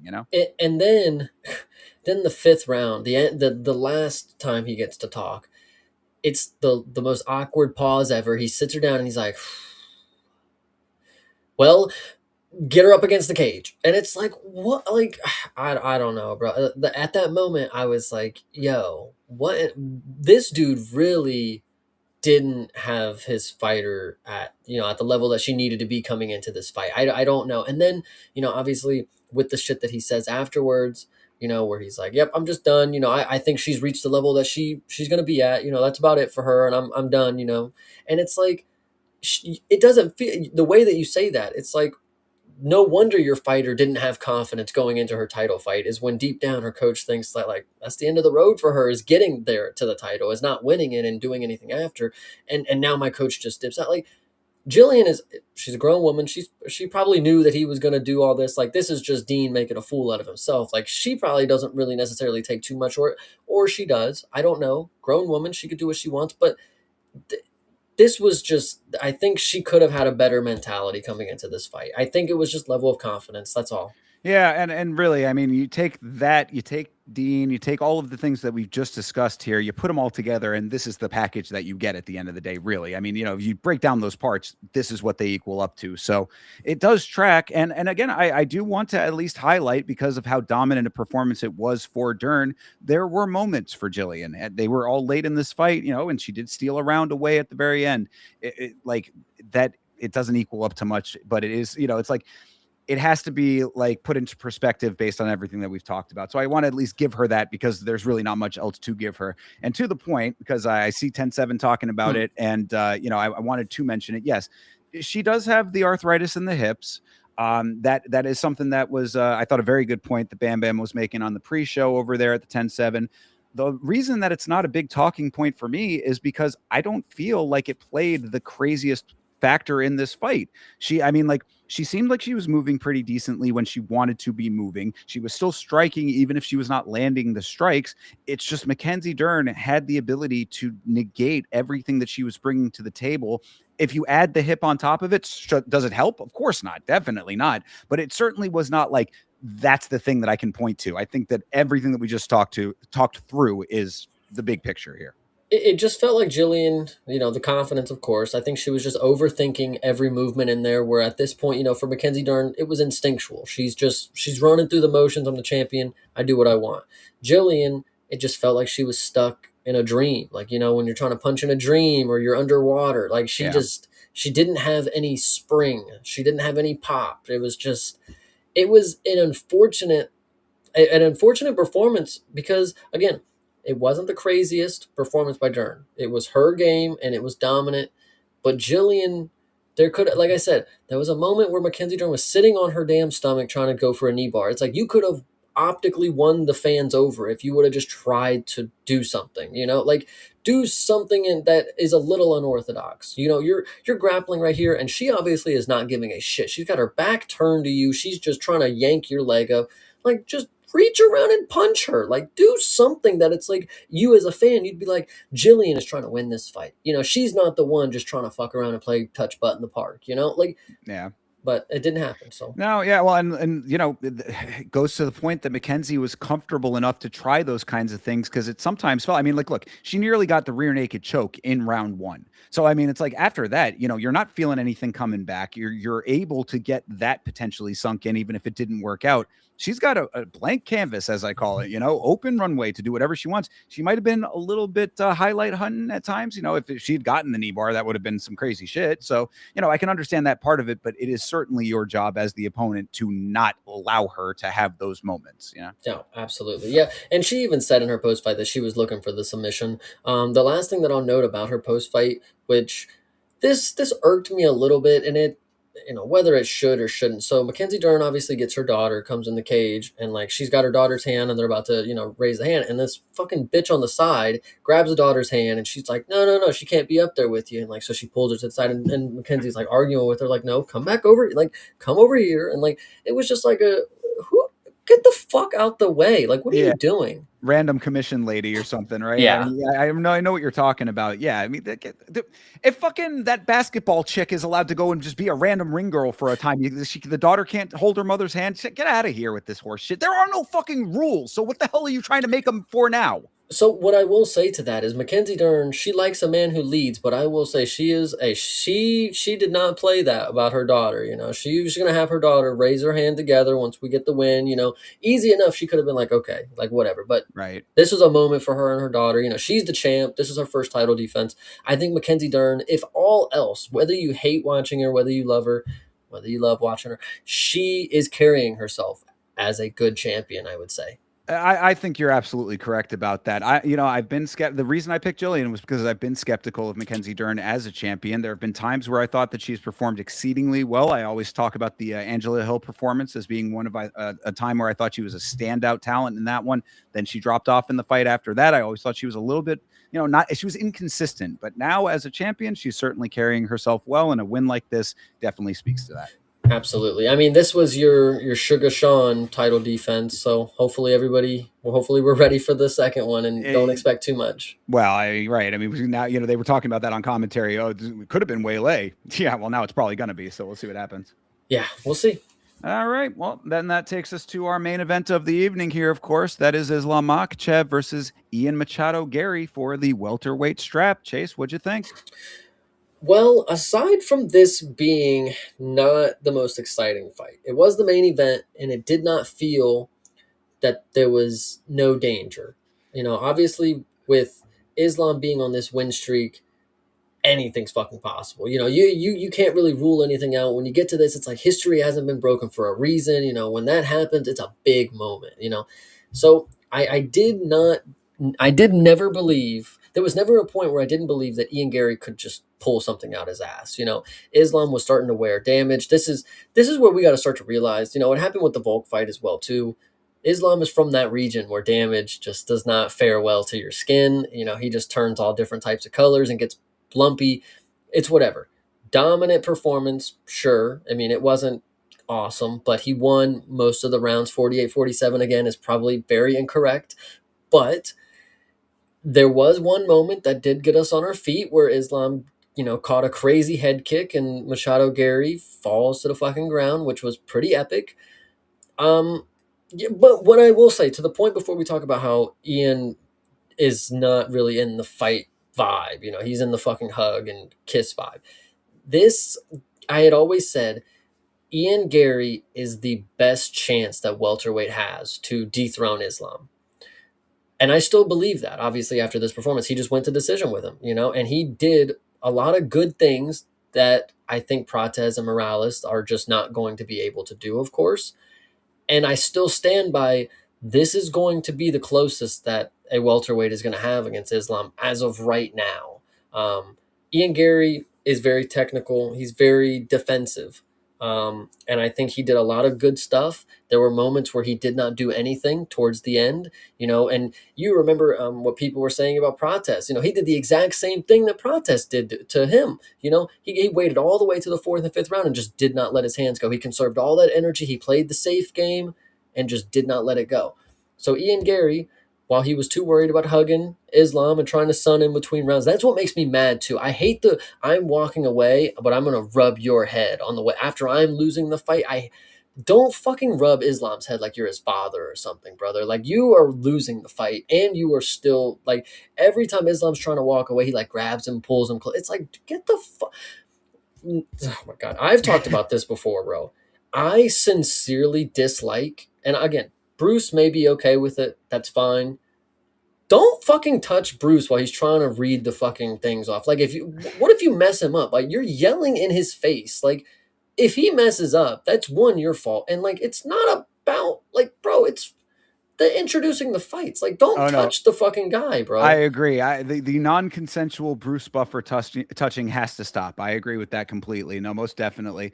Yeah, yeah. I mean, that all of what you're talking about with the dapping up, the rubbing the head, all of this patting on the back, all this shit. It goes to the main point. You kind of hinted at it already. I mean, I think that if the last fight was about a confidence level, this fight was about a respect level. And that I think was the bigger problem here. I think that this truly was the respect that Garry was showing to Islam that ultimately was his downfall. You dropped 2 rounds starting this fight off by, I guess, just waiting too long. I don't know if that was part of the respect thing, but then the fifth round, I agree with Dana. You are down at least 3 rounds, I would say. I mean, some people might say that he won the fourth possibly or whatever, but I think that it was 1 and 2. He won round 3. Round 4 goes to Islam. So you're down 3 going into the fifth, potentially. You have to finish this fight, and you're coming in and you're having another hug fest here. Like, where is the killer instinct? I mean, like, to be the GOAT, you got to slay the GOAT, and you're not going out there with the mentality of a goat slayer when it comes to that kind of approach. So, I think that there were a number of factors that all equaled up here. Ian Garry is a competent point striker, but you have to be actively seeking those points. I think for those first 2 rounds, he wasn't doing that. There were a lot of times where he was sitting there staring at him. It looked like he might have been waiting for counters. you can't be stationary and expecting those to show up, because what happens? Islam gets the single leg, or Islam, pushes you up against the cage, and now he's controlling you there. Like he wasn't accepting position, so I certainly want to make that point. He definitely was very active. That's why I think that there might. I don't think that he did win the round, but round 4, there's at least a little bit of a case to be made that it was close, only because it was a lot of control from Islam after he had already worn down. He was tired at that point, and Ian Garry bloodied him up with the shots inside, close range shots. So I do think that there is a conversation about that to be had, but there were holes in the game planning, it felt like, for Ian Garry that should have been noticeable, I would think. Like, if you're in that fight specifically and you see what is happening throughout the progression, for having that as the factors going into round 5 and approaching round 5 as you did, it all kind of made sense at the end of the day how this played out. Well, Islam looked human once again. Volk was the last person that made this possible kind of deal. I again, Ian Garry is the best chance that we had. He definitely made him look human, but it still wasn't enough. I don't think the other participants are going to get as close as Garry did. Making this competitive, I would say. In the grappling, he actually, 12 minutes of control time doesn't really tell the story too much, because he didn't really have much damage landed on him. He didn't get submitted. He, when the takedowns came, he did the right things. So I want to give Garry some props, but there's a reason that there's levels to it. For as good as he is, if you go back to the originator of the 16 fight win streak, when he was fighting Chris Weidman, he was fucking around. He was not taking it serious. But the one person who was his opponent, and Chris Weidman, to his credit, he thought that he could knock him out with that strike, and he did, and knocked him down, and then obviously got to the ground and pound. But the point is Garry doesn't have that mentality where, like, at any point the shot that I got to throw has got to knock him out. I don't know. So it's not that Islam wasn't taking it serious. I'm not comparing that level to it, but the idea that Garry was, he has when the fight ends, it's like, oh, we got to be respectful and cool with each other, and then when the fight's on, we got to be. It's like he stop having two of these things that you have going on. It's like, when it's fight time, it needs to be fight time, bro. You need to be wanting to become the welterweight champion. Like, bro, he's over here at the press conference talking about how good Islam is. Like, I'm glad Islam just told him to shut up. Like, what do you do? Like, bro, just go fucking fight on Saturday. Like, you didn't. This was unfortunately not the best performance from Garry. Of course, it's against Islam, but it was still enough that we're going to have to hear from him for the next 2 or 3 years. When everybody goes against Islam and loses, oh, I did it the best, mate. I lost to him the best. Whatever. Well, see, I mean, that's the only thing I want to counter back, is that I think that potentially Protes or Morales could possibly not have that same respect level and maybe have the better fight, because you made the point, and I do think that it's very true. And I don't necessarily apply it to Ian Garry. I think it's just being at the new weight. But you said Islam certainly looked a lot more human in this fight. We have been seeing that now at welterweight, I definitely think, is the truth. Now, not as much in the JDM fight, because of course he was on top for all of that fight, but he had to be on top for a lot of that fight. I mean, like, you could say that's where he wanted to be, and that certainly does track. But at the same time, I think that there was a recognition of the power striking of JDM that made it the approach. He took a different approach with this fight. Saw him gassing out. Joe Rogan asked you. Joe Rogan, for as much criticism as he gets, he still is a person who will cut to the core of what I've always said this about Joe. He asks the question that are the questions that are on people's minds. They were talking about it on commentary during the fight. He asked him afterwards, do you feel different at 170? Do you feel like the opponents are different? Are you feeling power different? Is it a different approach?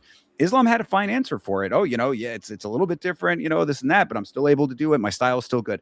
He said the right thing, because that is the answer you should say. But what we are seeing may be a little bit of a different story. So I say all of that to say, if Carlos Prates comes out here and he's not playing the respect game, gets his hands going, no footwork at all from Ian Garry. You think Carlos Prates is just going to stand there stationary? He does have a Muay Thai style. Maybe Morales doesn't do that.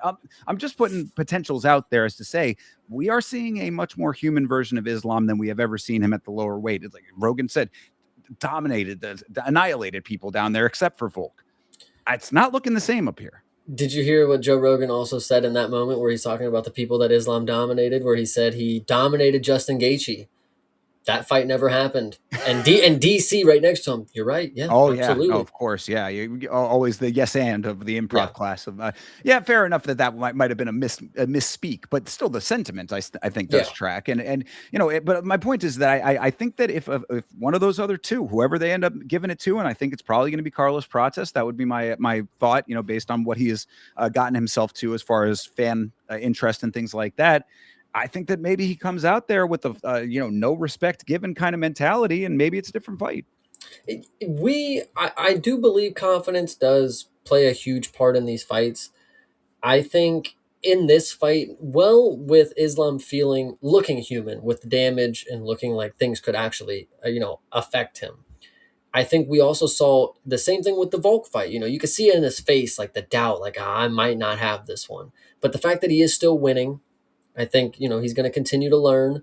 I don't know if he's going to be as worried. And this is, again, super confidence from Prates and overlooking Prates. I think could be a recipe for disaster. But I think Islam knows that Ian Garry was the best opportunity that this division has for right now. Of course, I think the most skills and the most disciplined fighter for a 5-round fight is Ian Garry, and he's been proving that for time and time again. But Islam was just better on that night, and that's just how it goes.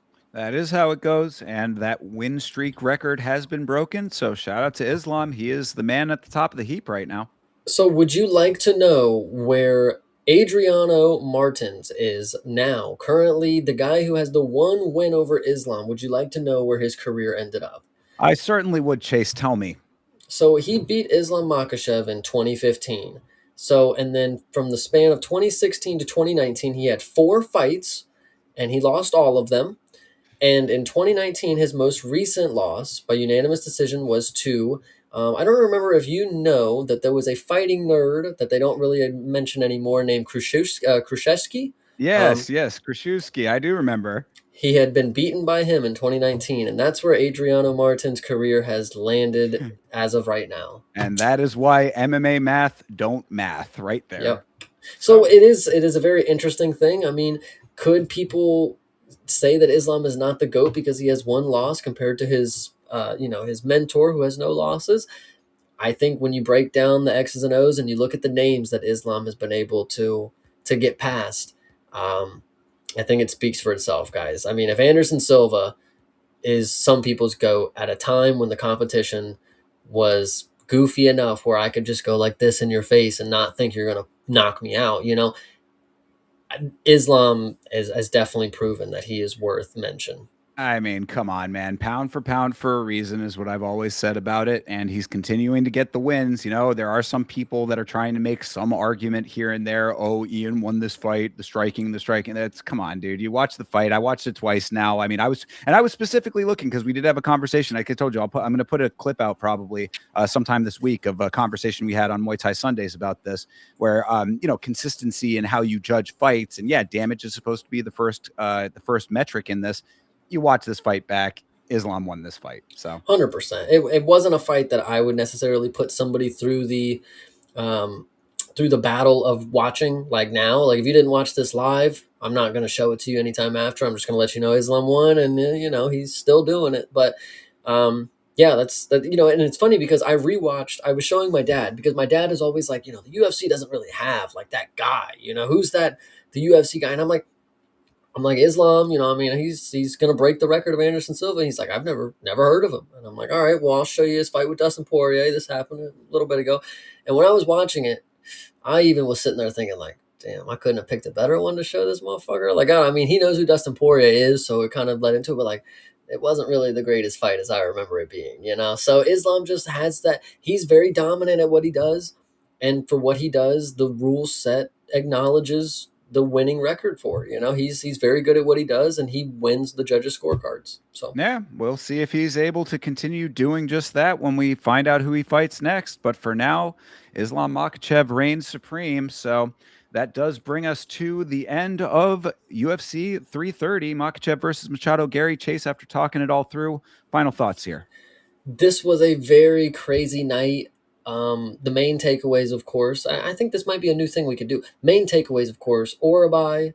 I still can't stop thinking about him, lifelessly falling to the mat. Thank God they didn't have multiple angles of that. I'd be heartbroken right now if I could see like every fucking angle of him getting lifeless. But also Trayshawn Gore in your teeth, bro. Rest in peace, bro. I hate that for you, but you are a Chad. So there we go. And then of course Jillian Robertson and her coach, figure that shit out, brother. I don't know. Is he? I think he even said he's still gonna coach, like, but he's just not gonna be going out to the corners. Like I Yeah, don't. he specifically said he's not cornering fighters anymore. So who knows how that's gonna go from here on out? Maybe she Yeah, goes to Extreme Couture after this. somewhere I think that it would be very appropriate for her to make the move. But yeah, overall, I mean, I thought basically until we got to the title fights, this was a really really entertaining card. Title fights were a little bit sleepy, I would say, and I mean, the main event was better than the women's fight, but overall, I think that this was a pretty decent card, and to see Islam Makhachev break a record is cool, and I was okay with this card in the big picture. Not necessarily like one that I would say is like going to be held up as one of like the all-time favorites, but certainly a serviceable card for a Saturday night. Absolutely. And so now, would you like to break down the numbers? I would love to break down the numbers, Chase. How did both of us do this week? I can tell you this was not my best night, but we'll obviously break it down. So out of the 1, 2, 3, 4, 5, 6, 7, 8, 9, 10, 11, 12 fights, I did not tally one of them because we had it down for Jose Ochoa versus Oh Charles yeah, Johnson. So we had that to was switch up on that. So out right. of the 11 fights, I had gotten 1, 2, 3, 4, 5 correct. And you had gotten 1, 2, 3, 4, 5, 6 correct. Wow, big leaps over here, thinker. Damn you. I thought when I looked at it, I saw all the ones. I was like, man, he's gonna catch up if I have another week like this. But it was only 6-5. So that leaves the totals for Chase at 211 points for the year, with Thinker having 194 for the year. So Uh, it's not looking that bad. I mean, so yeah, we're gonna keep clawing, line. gonna keep doing our thing. But I think it was it was fulfilling. It was fights. I would say though, when we saw the image of the pay-per-view that's coming up in a few months, I think everybody realized like, what the fuck are we watching right now? If you could have done Bro, something like this, they 333 is they super put stacked. out one of the best cards that I done seen in a while. Like, bro, and that kept going too. I'm like, damn, prelims too? Like, shit. And you got me over here watching fucking Vicente Luque? Like, what? And Yoel Alvarez? Like, come on. Yeah, Yeah. no, I mean, you look that thing up and down. I mean, from the first fight onward, it is a very, very stacked card. So we still don't even have a main event for 332, but we got 333 now, and it is all kinds of great. So, Well, I can tell you one of them is going to be Valentina Shevchenko. It is going to have to happen at some oh point, my guys. God, please, for fuck's sake. I feel like they've been dangling that fight in front of our faces for years. We know why, we get why, but still, it needs to happen. And the word on the street is Yuri is 2 weeks into a camp, so I can say he's going to be the co-main event probably. So Oh no, we'll see how it no, goes. my bad. I wasn't even thinking about Valentina. My two thoughts crossing on that one. Valentina, yes, coming back, that'll be awesome. Nunes and Harrison. Oh yeah, Fuck's sake. I mean, that's the fight was thinking about. I'm like, Jesus Christ, we need that fight already. I think that injury not only unfortunate for Kayla and her career, but unfortunate for the organization because they built that fight.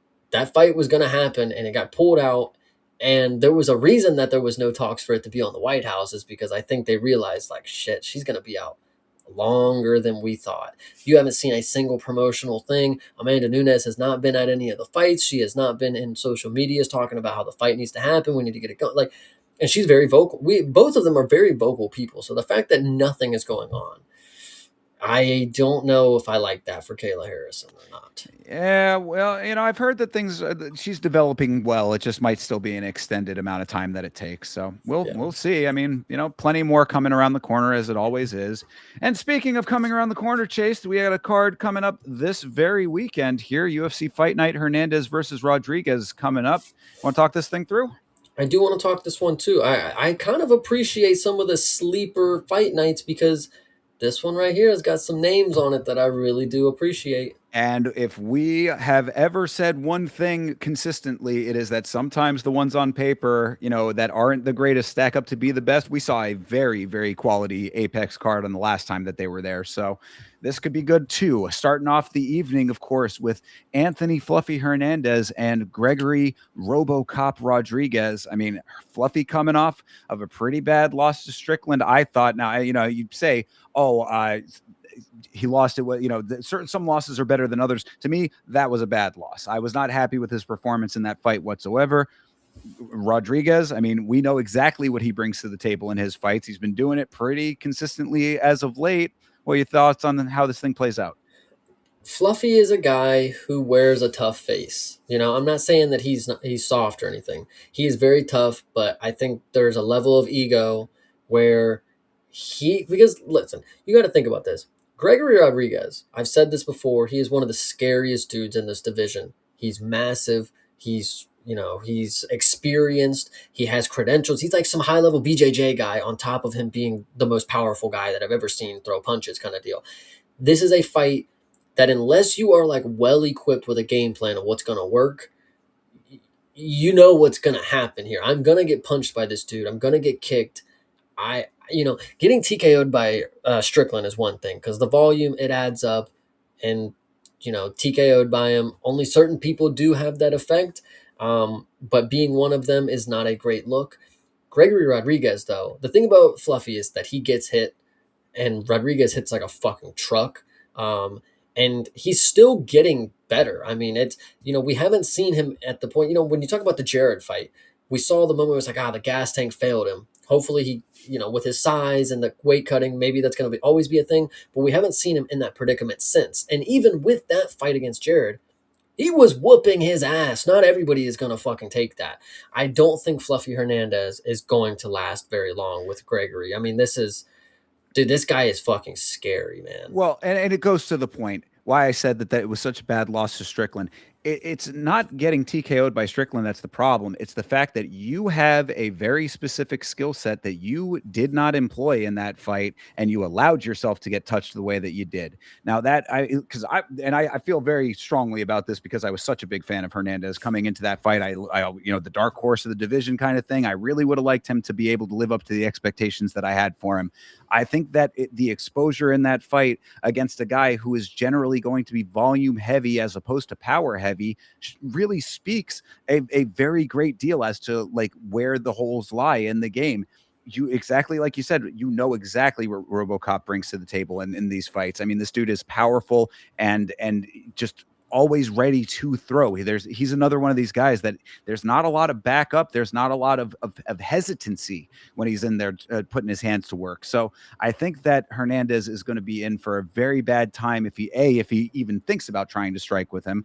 If he instantly starts going for takedowns, there is potential for him to have a little bit more success, but I don't think that you can sustain that over the course of 3 rounds. His best opportunity would be to try to gas RoboCop out, but I just don't think that he's going to allow for that. I don't think that it's going to get to that point. I'm not gonna lie to you. I know Fluffy's a very good wrestler, and I didn't think that he was gonna be able to take Roman down very easily. But I'm not sure that he's gonna get RoboCop down at all. And if he does, I'm thinking if this dude is as credentialed as they've been talking about in grappling, if Fluffy doesn't do the drop him and pick and get back up, drop him, if that's not what's gonna work, I'm not sure what else is going to, because this dude doesn't have, the craziest hands. Again, we talk about how this dude his name is Fluffy. He's literally going to get hit in the stomach and it's going to hurt and he's going to show it. So I just don't know what the game is to win. I'm not. Well, I mean, think about the people that he had the most success against with the style that he works with. He did it against Michelle Pajeda. Not, I mean, I'm not in the organization anymore, and someone who we know is a bit of a a slight slouch, I would say, to an extent. Roman Dolidze, tail end of his career, somebody that I know that you had put a decent amount of stock in, but I don't think even lived up to those expectations. Brendan Allen may be a good example of it, but a guy who has some problems on the ground at times, and just also kind of seemed like he just became susceptible to it, and then had a similar problem with Imavov, I would say. I mean, like, when you reach the Strickland level and that's where it caps off, like, I think that it exposes things that may have not been exposed by some of those other guys. Yeah, 100%. So I'm taking Gregory Rodriguez. Thinker, who would you like to take? I'm also taking RoboCop on this one. I think I agree with you in the fact that he has been improving. He is extremely powerful. I do think he's going to be able to land shots, and for those reasons, I just think that Fluffy, as tough as he may be, Latin chin and all of that, it's only so many times that you can tank that damage. Yeah, 100%. All right. And yeah, and I see 10-7 is saying don't jump off the Fluffy train, brother. I was pushed off of that train. It Mm, was not by choice. yeah, I hate to say that. I hate to see it. Yeah. All right. Well, co-main event to this thing. I have this actually a pretty decent fight here at heavyweight. This is Sergey Spivak versus Vitor Petrino. Our dude Sergey Spivak, who just will not leave. He just is. Mm. He's always here. And Vitor Petrino, who's a little bit newer to the division. There are certain elements of Petrino's game that I think could give people pause. He's newer to heavyweight, had a little bit of a rocky road at light heavyweight towards the tail end of his time there, but has been looking better-ish, I would say. That's how I would describe Vitor Petrino at heavyweight. Better, but better-ish. There are still some things that maybe would give one pause. I have been a big fan of Sergey Spivak. I have taken him when not many people have, and I think that having hope in a guy like Sergey is really good for the division of heavyweight because he is a younger heavyweight. To keep this guy in the mix and for him to sustain it is very important. He's seen a lot of the top guys already. He's faced Tom Aspinall. He's faced Surreal Gone. He's faced Waldo. Ante Dalia. He just walked through him kind of deal.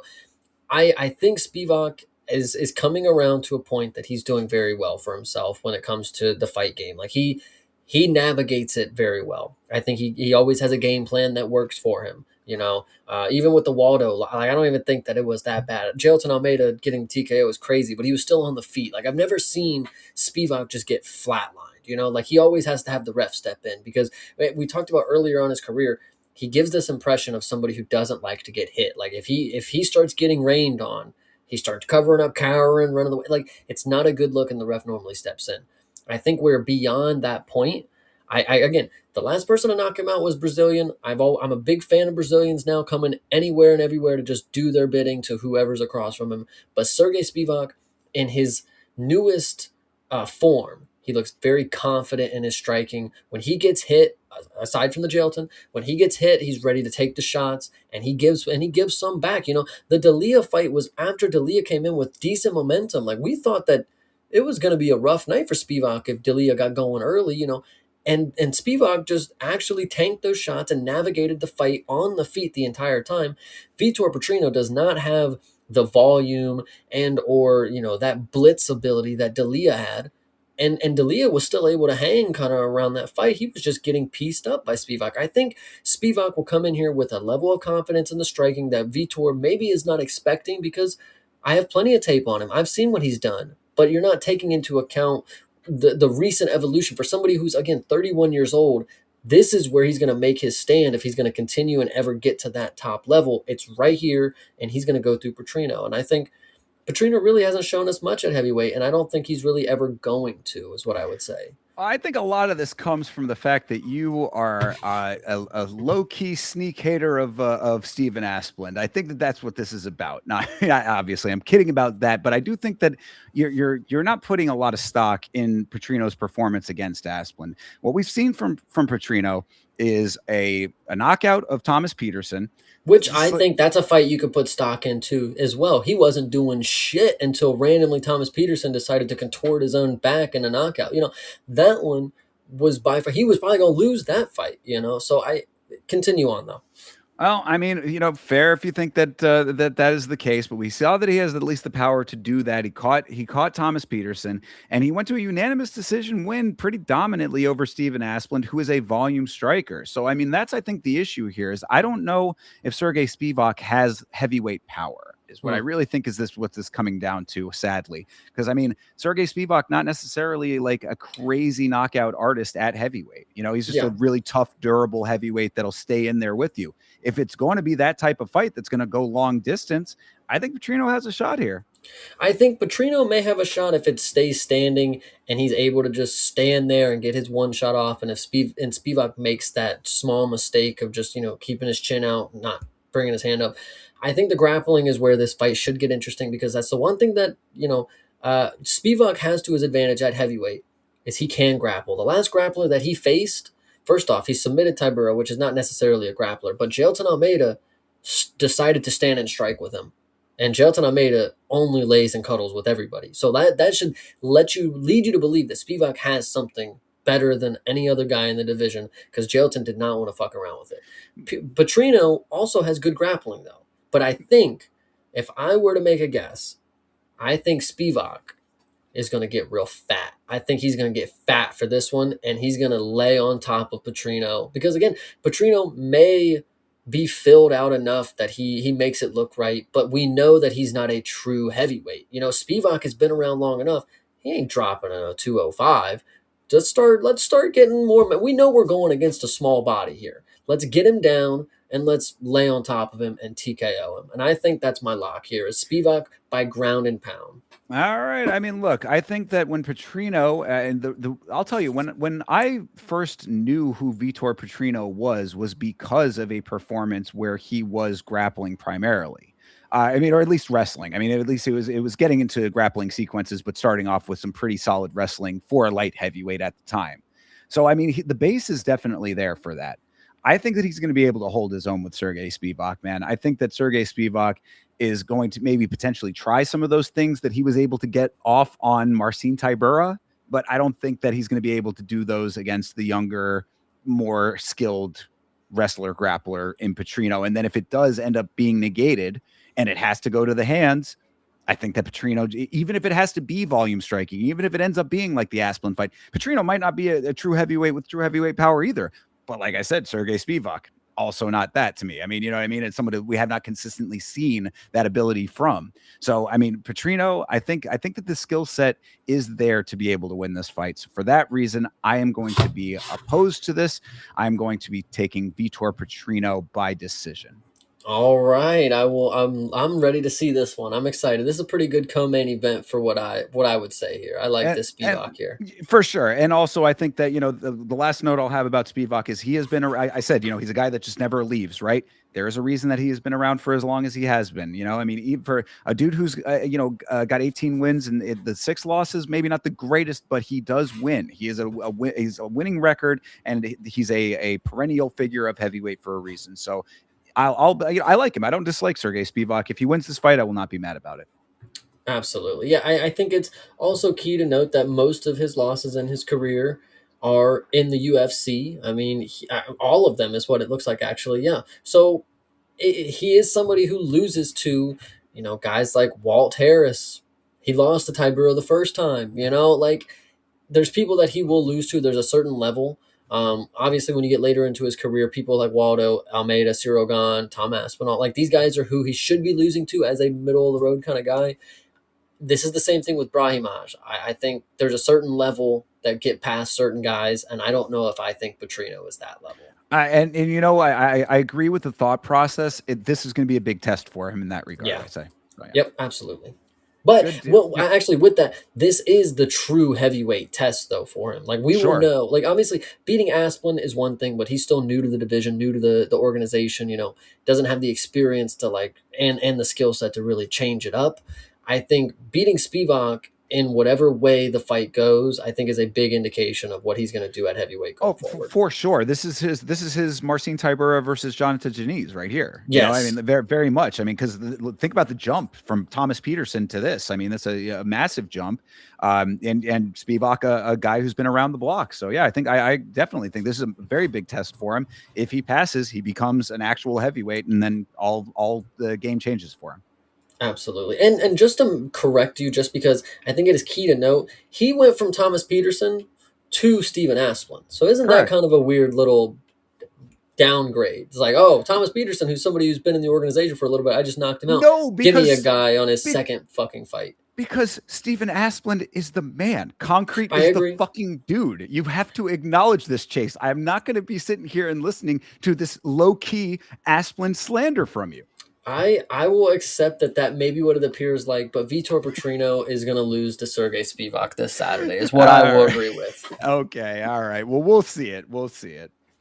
Next up on the list here, gosh, how is this guy still around? But either of these guys at this point, this is Rainier de Ritter versus Roman Dolidze. Roman Dolidze is who I was talking about. Now I know that you are a fan of this guy, Chase, but this dude, and I mean these last couple of fights at this point, has been looking like he has one foot out the door. We have heard specifically from villagers in Georgia that this dude's business is booming. He's got construction going on, whatever the hell he's doing over there. He is a man who is entrepreneurial.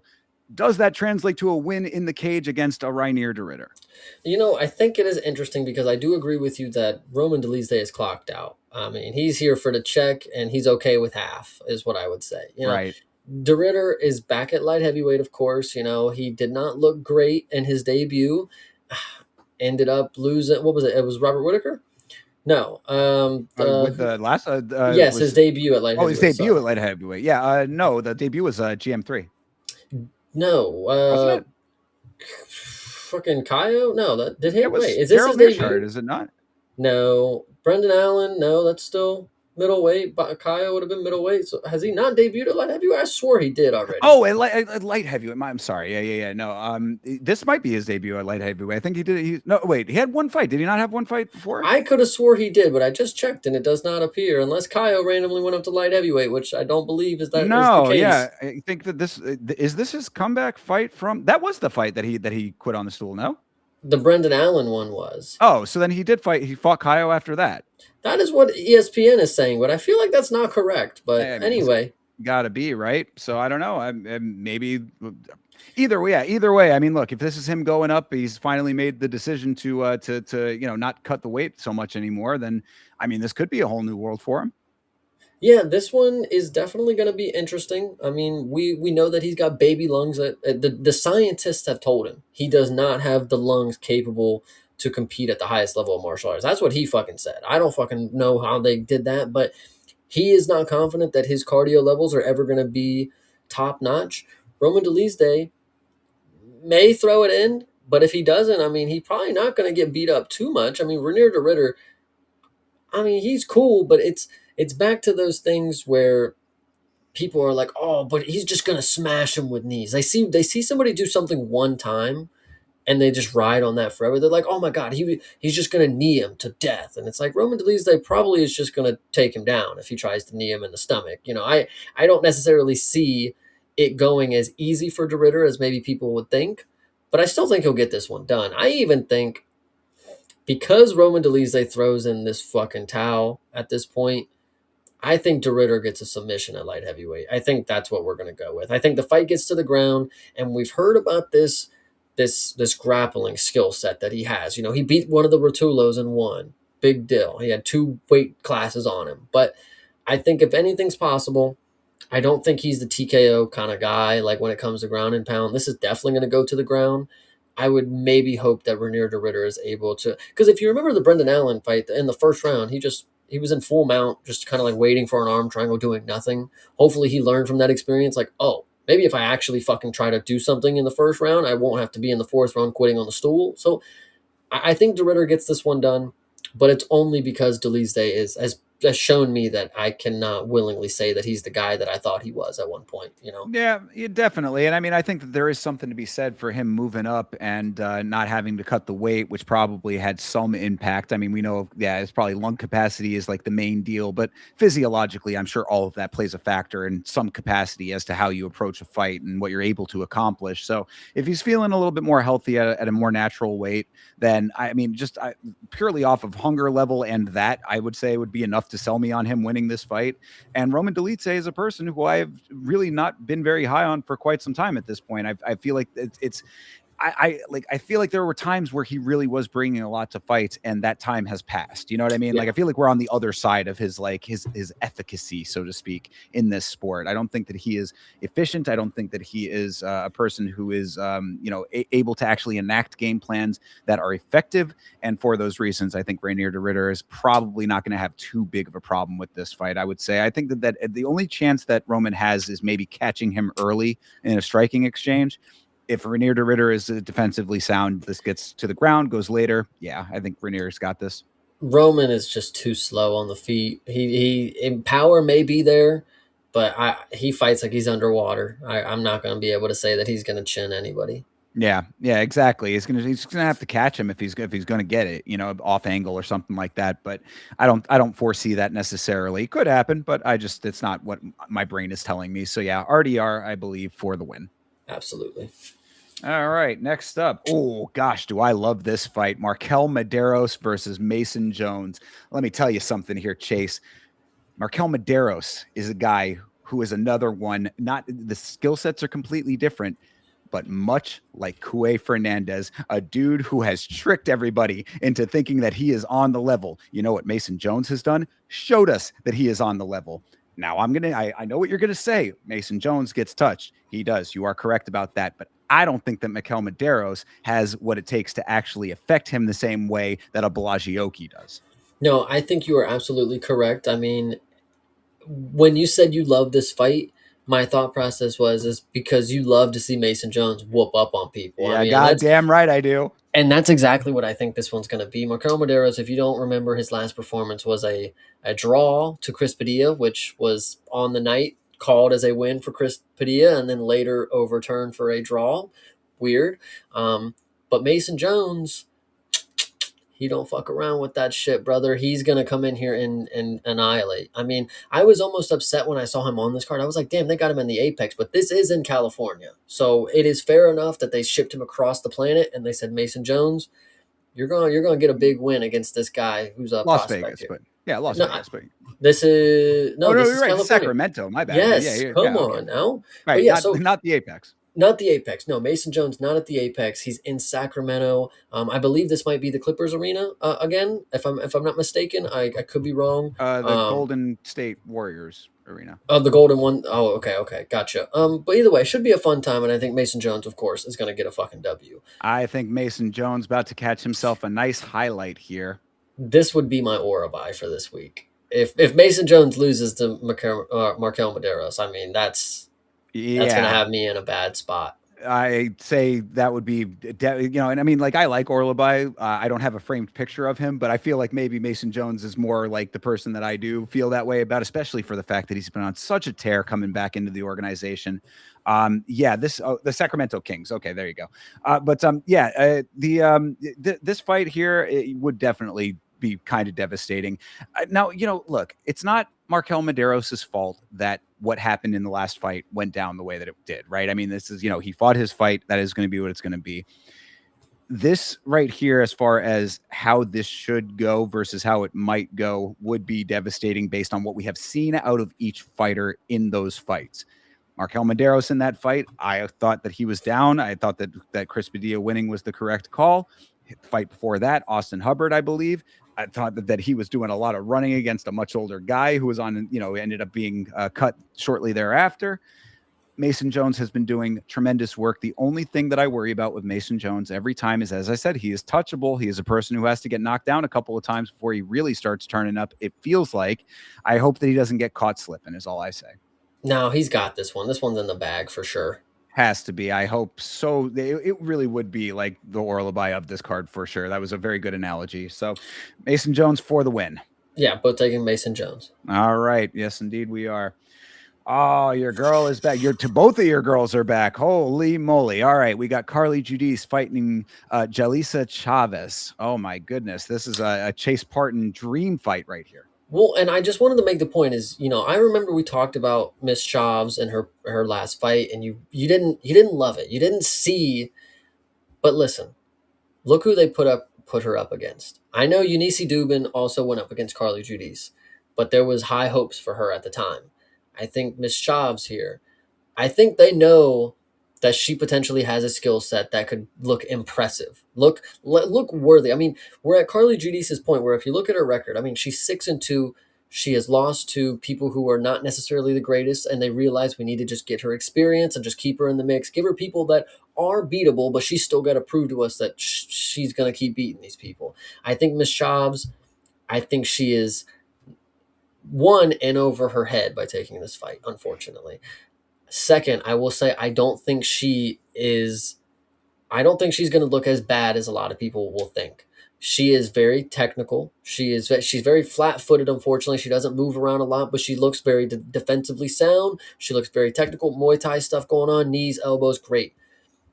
But Carly Judice, oof, goddamn, this girl is one of the best prospects in the game right now. With somebody who has 8 professional bouts in mixed martial arts, she looks as if she has been around for a really long time. I don't know if she's just super into the game and she studies, but she has so many skills that people don't pick up until 15 fights in, and she's great. Well, and that's what I was going to say is that, you're talking about why this fight was made. I think that the reason is it's not necessarily seeing some kind of greatness in Chavez. I think it's because she's 8-0 right now. And, and it's like, okay, an undefeated fighter, she's surging whether you like it or not. Now, like, I'm not trying to be like overall hater here. I mean, I didn't think that her performance was terrible or anything. I thought just a slightly underwhelming fight that was kind of all around. I didn't think that it wasn't just a tremendous fight to begin with.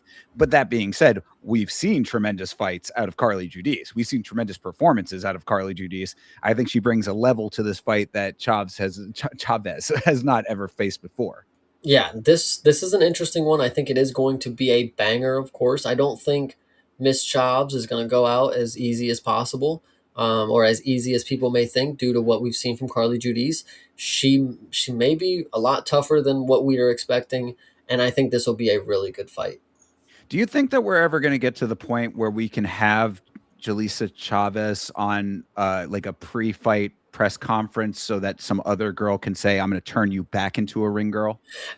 I think we are once again, we've done this so many times. I don't know. I still don't know if she was the ring girl. I'm pretty sure it was her. I think I so. think it was Sofia Montenegro, but I could be wrong. Maybe it was the other way around. Maybe we just keep flip flopping and we'll never really know. But if it was Miss Chobbs, shout out to her. She was a pretty good looking ring girl. She's a pretty good looking fighter too. I just don't think she's going to look very good after this fight.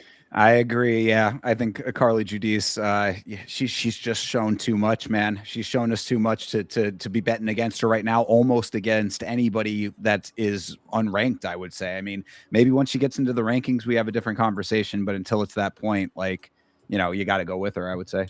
Absolutely. All right, Terrence Chapman.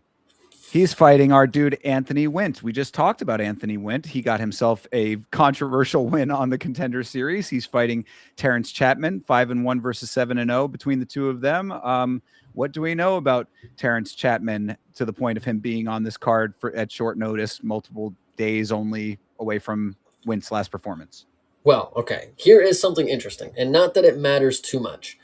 The most recent win that Terrence Chapman has is against an opponent who is 19-12. His nickname, by the way, Light Skin Dynamite. Don't worry about that right now. 19-12, decent amount of experience. The fight before Terrence Chapman, he suffered a TKO loss to none other than Tyro Fortune for a belt. Okay.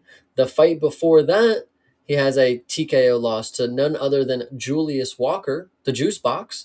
The fight before that, he has a TKO injury loss to Tuco Tucos.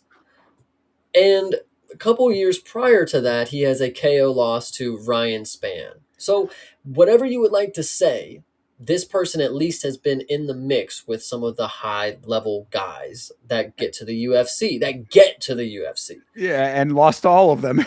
and lost all of them. But Terrence Chapman also beat him. So is he the level of a Julius Walker, and or Ryan Spann is a little different? He's now a heavyweight. What would you like to say about him losing 3 consecutive times in a matter of a year or two to 3 people who ended up being in the UFC? Is that just the likely story that Chapman is going to also face? Is, I made it to the UFC and now I'm not in the UFC because I can't win anything, because Julius Walker ain't fucking won shit, I don't think. So Yeah, no. I mean, the name that sticks out, Julius Walker certainly is one of those names, but the one that sticks out the most to me is Tuco Tokos right yeah, there. The fact that he lost to him, that does not age well.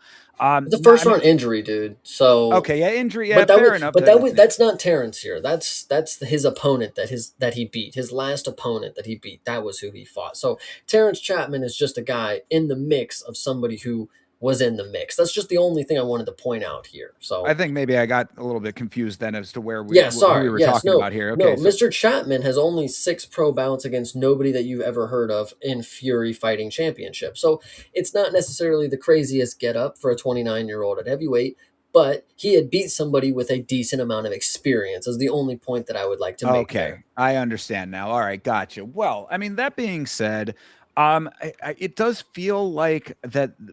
Just the fact that they're even booking him this quickly is a little bit shocking. I mean, based on what we saw on the Contender Series, sure, I mean, like he did get a very quick finish, regardless of the controversy. Let's just say that that never even happened. Let's just say it was just a clean knockout. Why of all people he's the one getting this instant call up, I guess is what I would still be questioning.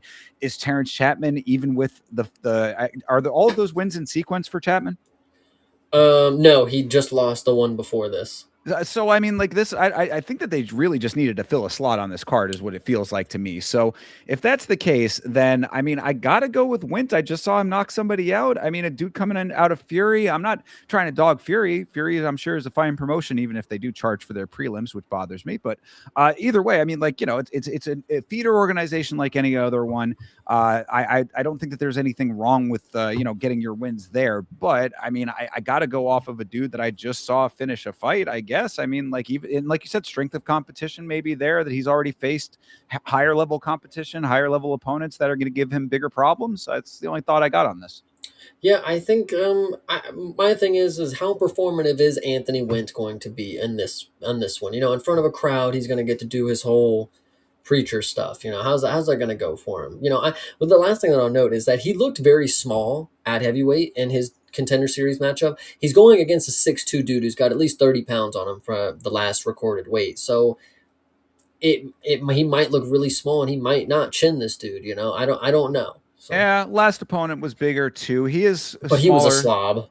That what I mean, we don't know about Chapman well enough, Fair, fair. But I mean, no, you're right. I mean, like he definitely is a smaller heavyweight for sure. They have him listed as 5'11. He is 5'10, maybe. I mean, Yeah. like this is he's definitely not a big guy for the division. That's going to be a problem for him going forward. Period.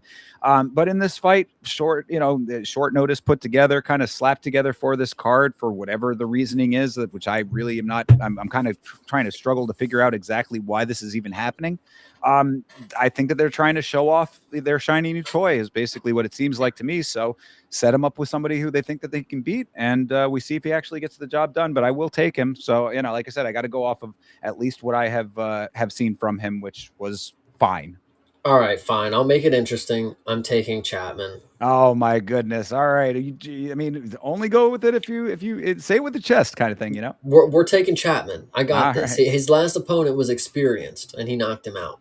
Fair. All right. Good deal. Well, then, what I will say about Wint, just as a note from the fight, he certainly is a fast starter. He's a guy who's going to go out there, march forward, and take the fight to him. So Chapman better be ready to brawl from the start of the fight. That's all I'll say.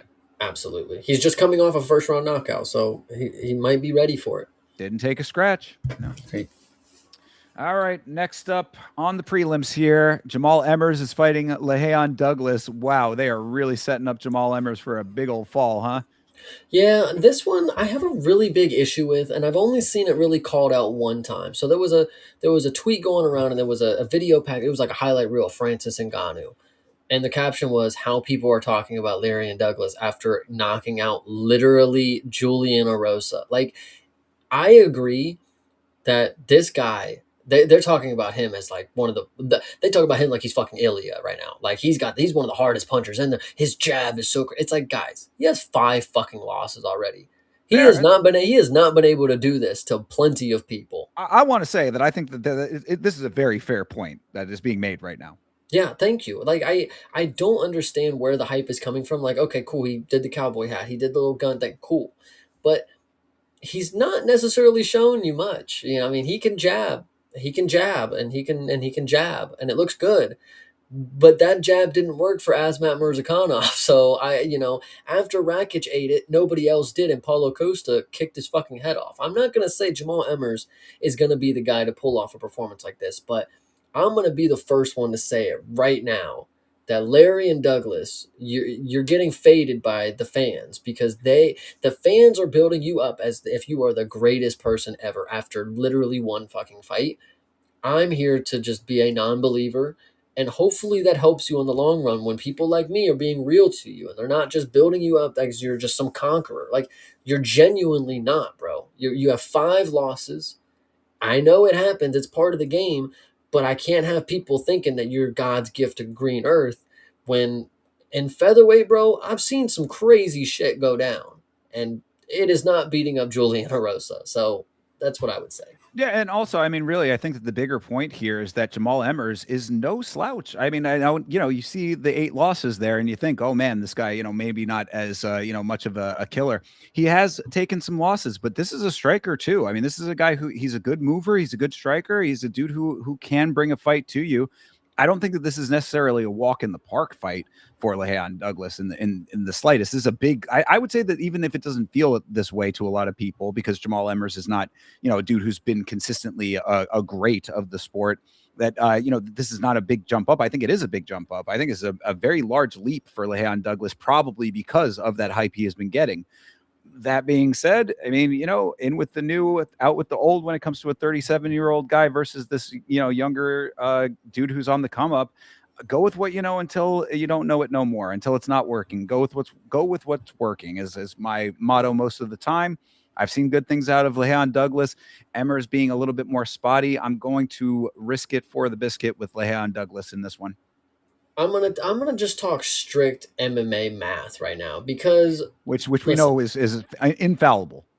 absolutely. Jamal Emmers, we've talked about this before, being 37 and being still kind of in that prospect range, He's been around, he's a veteran at this point, but he's still not overcome the hump to get to like middle of the road guy. The people that he has faced in his career, and this goes back a while. Back in 2016, he took a TKO loss to Thiago Moises. Okay, not great. We still have comeback. Then he gets a decision win unanimously in LFA over Corey Sandhagen. Keep that. That's a pretty good one. Yeah. Now this is where the MMA math starts to get interesting because Jamal Emmers has been unfortunately TKO'd by Julian Erosa, and that was when he was on the Contender Series back in 2018. So that is not a great look, but he got a call back up against Giga Chikadze, and he lost by split decision. I mean, listen, Giga's not the greatest, but he's not a slouch, and split decision is pretty damn good, I'd say. Well, and that's what I was going to say about Julian Erosa as well. I mean, 2018 Erosa is not, not Fair now. play. So Fair play. And then, he has a submission loss to Pat Sabatini. That's fine. That's, that dude's whatever it was. And, Nate Landwehr did finish him and did knock him out. That's fine. I understand that could be a bad look. But Nate, at a time, that was a little lightning in a bottle performance because he hasn't looked like that since. So I don't know if you want to hold that against Jamal or if you want to just say that was maybe Nate in a really good state. But the thing that really stands out to me, of course, is his most recent performance against Hyder Emil. I feel like in this fight, I saw a skill from Jamal Emmers that I didn't see before, and I was like, oh, he's not just a very good striker. Like, he has other game. And I think Larry and Douglas, you say Lejeon, I still don't see how this is possible with all these R's. But Brazilian pronunciation. But either way, Jamal Emmers, I'm going to take you to beat Larry and Douglas because I think fading Larry and Douglas is going to be the best thing that happened to my podcasting career. When everybody thinks that this dude is fucking Brock Lesnar or whoever else, like, nah, brother. Lejeon Douglas is on fraud watch from Chase Parton right now. Gotta be. Yeah, no, I get it, but I think that actually you already kind of said my thought process just in your little MMA math portion right there. Yeah. The Nate the Train performance, I think that tracks tremendously for what this is right here, dude. I mean, Nate coming in back then when he was still a guy who would go out there and just blast your head off. I think it's possible. I think it's certainly possible. Jamal Emmers is like I said, I think he's good on his feet. He moves well. He strikes well. Leon Douglas finds the shot.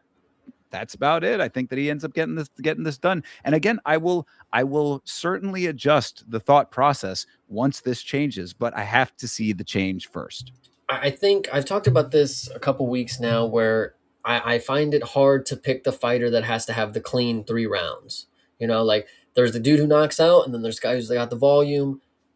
But in this case, it's different because I genuinely don't trust Douglas. Like if he does it, if he starches Jamal Emmers, it's like, okay, all right.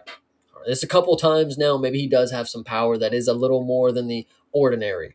But as of right now, again, I can see 5 people were able to not drop to your strikes. So Jamal Emmers might not be different than the random dude down in Brazil.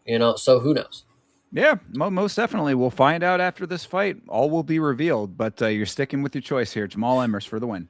I'm gonna take him. Yeah, absolutely. Oh, and you know what's Okay. funny? Interesting about Leary and Douglas. Do you remember a guy named Isaac Thompson? I do. He was very good. He fought Britu.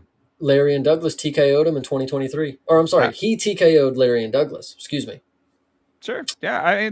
Again, I'm not putting stock into the MMA math portion of this. I'm putting stock into what I've seen with my own 2 eyes here, and where he's hopefully progressed. We want to believe that people are getting better in this sport. Hell yeah. But I'm gonna go ahead and I forgot also his fucking his contender series fight was against Cam Teague, bro. That dude gets knocked out by anybody on contender series. So we're just gonna have to see how it goes, man. It's Damn. a very. I am thoroughly acknowledging this is a very large jump in competition for him. And the other dude that he knocked out, of course, that we know of, is Javier Reyes, who we know ain't fucking good, brother. So we'll just have to see how it goes, man. Again, yeah. Look, if it turns out that all of this equals up to a dude who is not about it, then now we will know after this fight. And I think Jamal Emmers is the exact guy to show that if that's the case. So I like this matchmaking for that exact reason. This is a big jump for him. This is the featherweight equivalent of the Jonathan Janice versus Marcin Tybura, I would say, to an extent. Yeah. So let's see it. Hell yeah. All right, but I'm sticking with Lahayon. Let's go.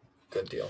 All right. Kennedy and Chezuku is fighting Shamil Gaziev. The meal deal is back at heavyweight. What are we thinking here? This one's an easy call. I mean, Kennedy has yet to prove that he's even anything at heavyweight. That performance against Buchecha, who gives a fuck?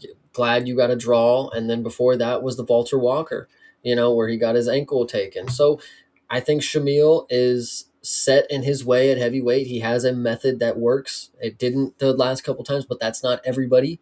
I think he's gonna he's just gonna blob it out, and Kennedy is just not gonna hang with him. The thing about Shamil is that he is inclined to stand and strike, and I think that if he's gonna let Kennedy play the outside, because Kennedy's got a really wide stance, he's got some good movement.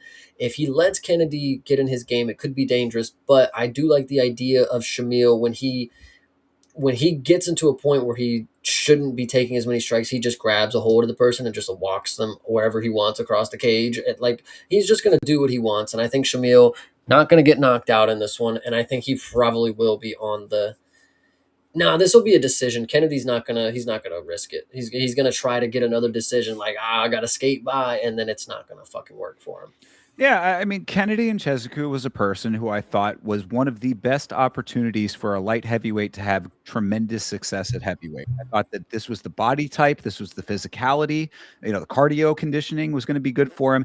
All of that seems to have not panned out the way that I thought it was going to. So, I mean, really, based on what we have been seeing out of Kennedy, it's like you think that something's going to go one way, it doesn't end up going that way. You kind of got to believe what your eyes are telling you at that point. Shamil has enough of a skill set beyond his meme status to win fights. Whether they are the cleanest wins of all time really is besides the point. The Buchecha fight really does kind of speak a lot to the thought process here. I mean, that is about as clear cut of a win as you need to get at heavyweight. I mean, based on what we've seen out of that guy, that should have been. I mean, I remember us talking about that fight. Kennedy layup. How are they even giving him this guy? This is such a mismatch for Kennedy and Chezuku. Turned into what it turned into. Shamil, predisposed to having a built-in bag of tricks, so to speak. So, I mean, go with what you know. Yeah, I mean, I wouldn't say that Shamil is my favorite fighter of all time, but I know that he knows how to win a fight at heavyweight, and that's what I'm going with. There you go. I love it. So both taking Shamil. I guess we are. Yeah, I'll go with that. All right. Taco Pad is back. I am very happy to see him on a card again. Chris Padilla. He is fighting Nasrat Hakparast, who has finally woken up from the head kick knockout from our dude Quillen Salkilled. Are you still riding with Nasrat the same way that you once were, Chase? I think I will, specifically in this fight, because um, I have talked about Chris Padilla not really seeing what I wanted to out of him. The last performance where he ended up getting a draw, I felt that I saw it there. Like I saw what a Padilla in his prime could be. Now the judges and whatever scandalous shit was going on there, that's beside the point. I think Padilla has a good skill set to match up with a lot of people, but I have always been very high on Nasrat Hakparast. This dude, one, very tough. Two, very elite level striking. I mean, this is a guy who has striking out the wazoo. And it's not the whole story, but he does have a package that complements his striking very well. I mean, when we go back to the Quillen fight, just because that's what happened last, he did all the things right. He just got fucking caught with a kick. I mean, it happens sometimes. You can't ever you can't underestimate the power of John Anik talking about the bakery that you grew up in. Like, it's crazy that Quillen was able to just do that to him because nobody ever really had. And this one is going to be fun because I think Nasrat is going to have a nice coming out party. I'm hoping that he's going to be the dog in this one. I'm hoping that this is going to be an underdog pick because Chris Padilla has a good set of fans that are very confident in what he can do, and I personally am just not seeing what I've seen out of Nasrat Hakparast, of course. Yeah, no, and I would class myself among those fans. I've said about Chris Padilla that I appreciate his application of fight IQ. This is a guy who, in the wins that he has, you're seeing a Muay Thai base being applied to MMA, which I think is working for him pretty effectively, and he is very keenly aware that that is the skill set that he is utilizing in an MMA capacity specifically. That being said, the thing that worries me is that Nasrat Hakparast, for as accurate and powerful as a striker as he is also very fast with his hands. He's a dude who will go in there and his combos will just start flying at you at a million miles an hour to the point where it's like, damn, I thought I was going to have to set up the blocks. Now all of a sudden I'm getting touched up in 8 different spots. That concerns me a little bit because I think that if Chris Padilla thinks that he's going to be able to get close range elbows off, he's going to get touched to the body a lot. I think if he uses his teep effectively, which is Muay Thai base, I'm hoping that he does that maybe he's going to have some better shots from the outside. I think he's going to have to really tire Nasrat Hakparast out. I think that is going to be the key to this is to let Nasrat burn off the initial energy and over the course of the fight incrementally win this thing. I think that that's a big part of why you're not seeing what you want to see out of him is because he sometimes has to work his way into the win as opposed to just getting the win. I acknowledge that in this fighter. That being said, though, I do think that he has the skill set to win a fight pretty effectively. I think that he is a student of the game to the point where he is always consistently improving the set. The skill set is there already. He's making improvements on it. I think that he might have to play Matador for a little while on this one and tire out the bull, but eventually Chris Padilla gets the win and makes up for that bullshit that happened in the Markel Medeiros fight. All right, I'm excited for it. So I'm taking Nasrat. You're taking Chris Padilla? I certainly am. Yes, indeed. And I love Nasrat Hakparast, by the way. I also am a huge fan of this guy. So you got to know that this speaks pretty highly of how I feel about Chris Padilla and what he brings to the table. Absolutely. All right. Takes us down to our next fight here. That is Marcio Barbosa versus Ryan Coos. This is Contender Series ×2, if I'm not mistaken, right? Both these guys? So Marcio is coming off the Contender Series. He knocked out, if you remember, the guy who lived in his RV or his van or something. The Nomad was his nickname. Yes, yeah, that the dude who was he was kind of a little bohemian-ish, right? Yeah, so he knocked him out, and then he came into the UFC and knocked out Dennis Bazookia. So not necessarily saying this dude is a world ender yet, but he is going up against somebody who has a split decision loss to Cameron Smotherman. So what would you like to say about that? That was only 3 fights ago. I mean, what did he do on the Contender Series, Coos? He hasn't been. Oh, He was not on there.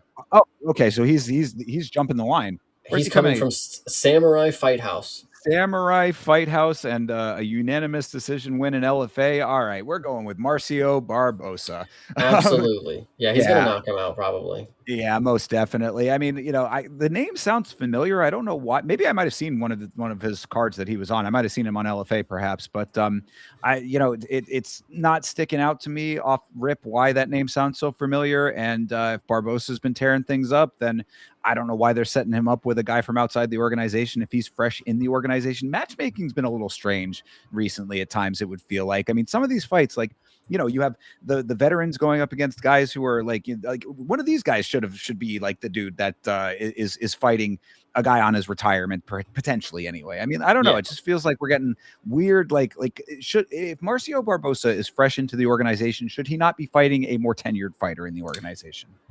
No, no, I don't know why that's not how it happens, but no, that's not the case, unfortunately, Thinker. All right. Well, then I mean, pretty easy and open and shut for me. Then Marcio Yeah. Barbosa. No, it's All right. easy. Shutting case. All right. Fair enough. Then moving on. Ah, your guy Gage Young is back. Oh my gosh, he is fighting Stan Dorsonville.